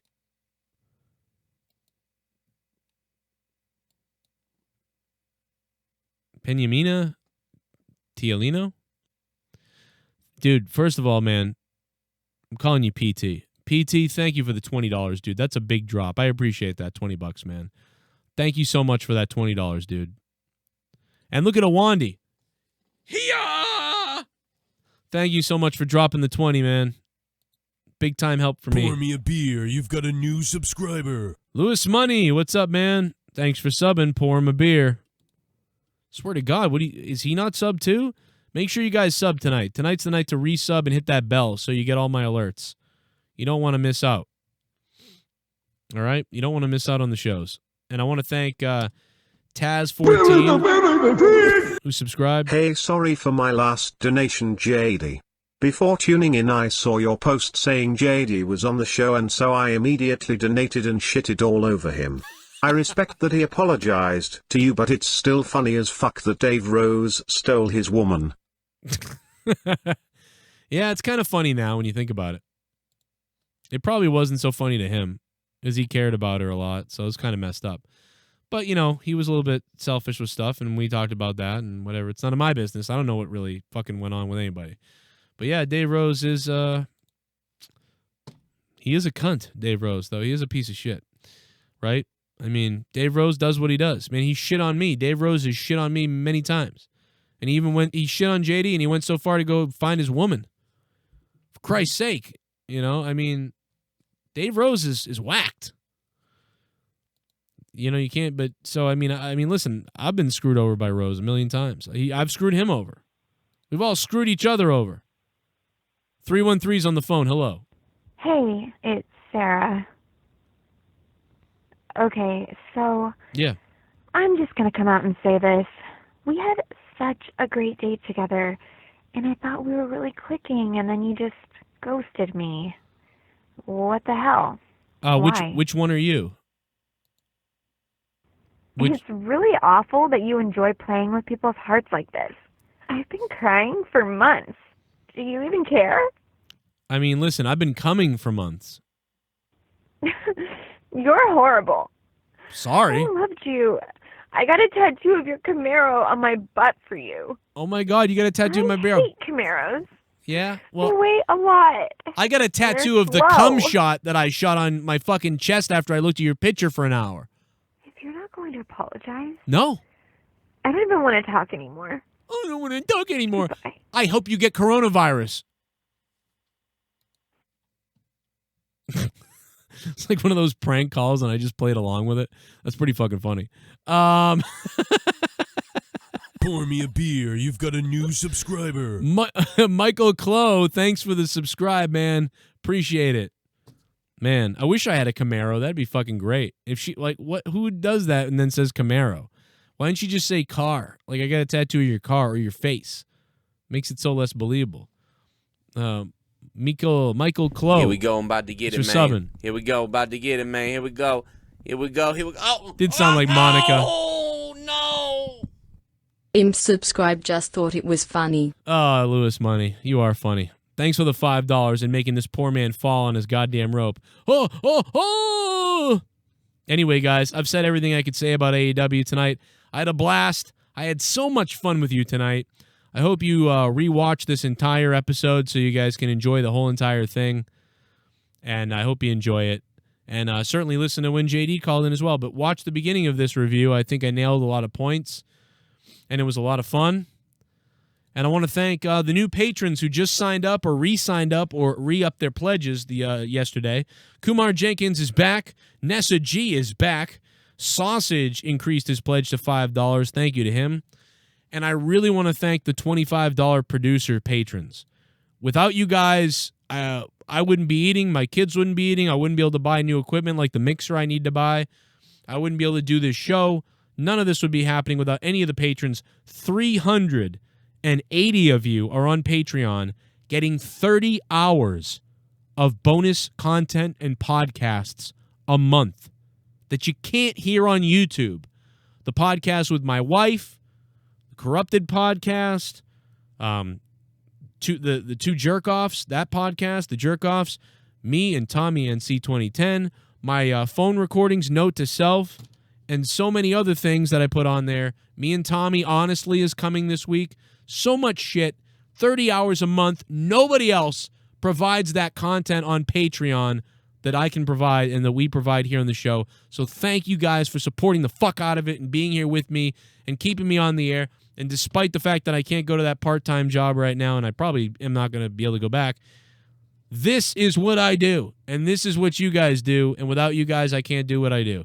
So, and especially to you $25 patrons and to everybody who donated tonight, shout out to the $25 producers, the ADTR and Arknolia Strokelbean and Awonddy Big M and Bryan Harper, CJ Bradley, the ColdBrewKrew, DanH&Cora, Daniel Cater, Drew Bar 100, Duane Crenshaw, Frog Kid, Gary Metzler, NickY J, Patty McGill, Shell Bryan, Shy God, Sith Neegan, SoCom Kastle, Talk to Me Nice the Bear, Z the Reaper, Gerald Armstrong, Jay, Joe Compton, he is the Renegade, John Stellar, Constipated Rock, John Zippay, Joseph Lightsey, Junebug, Kalel, Bama, StarsScream, Matt Rossmeier, Mikey Gwaz from Brooklyn, and Mike Torian.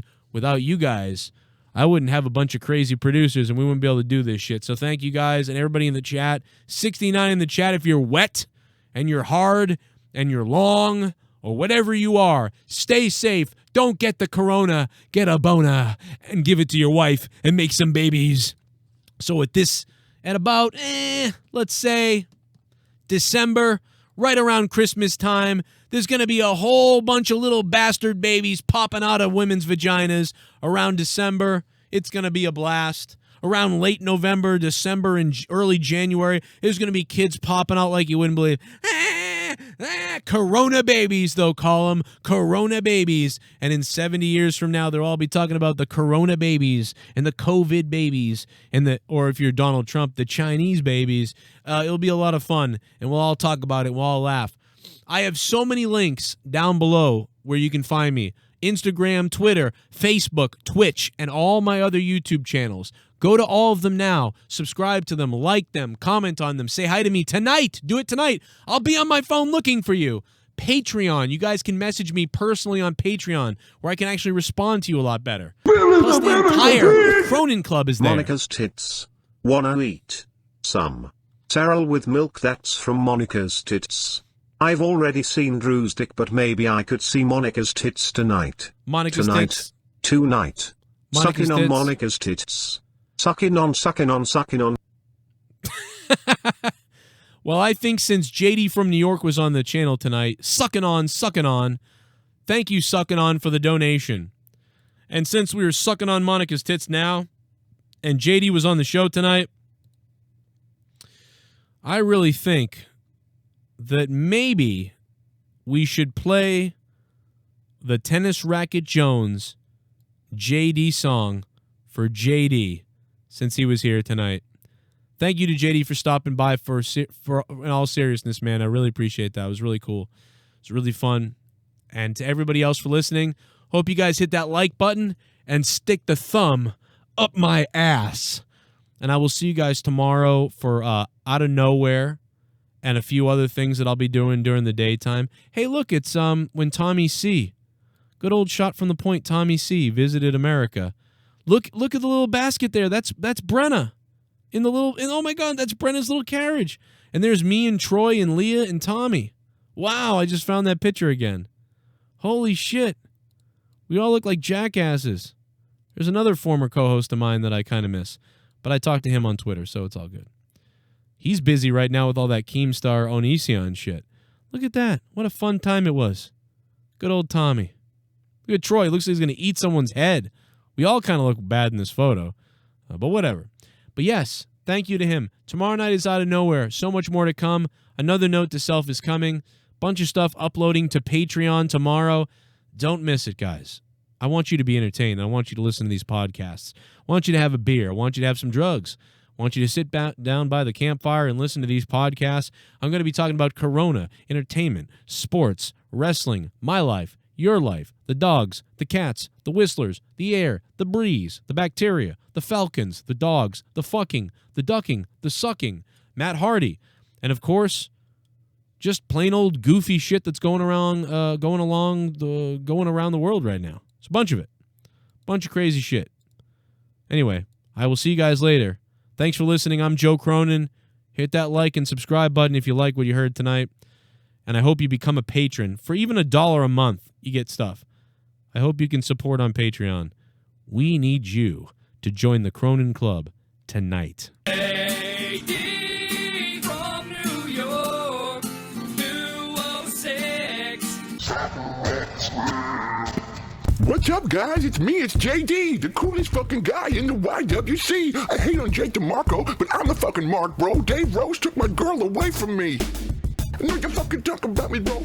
Over there in Connecticut, live on your show. It's me, it's JD. I'm no longer around because Dave Rose took my girlfriend and stretched her cunt out. I judge everybody from my basement suite, getting letters from my neighbors that I read on my stream. My minuscule dick's unable to please you, so I sit in my apartment and yell and demean you. I'm desperate and lonely, nobody loves me. I print off t-shirts with another pic of me, so I can pass off my ego as a brand and distract out from the fact that I always fuck my cats. No.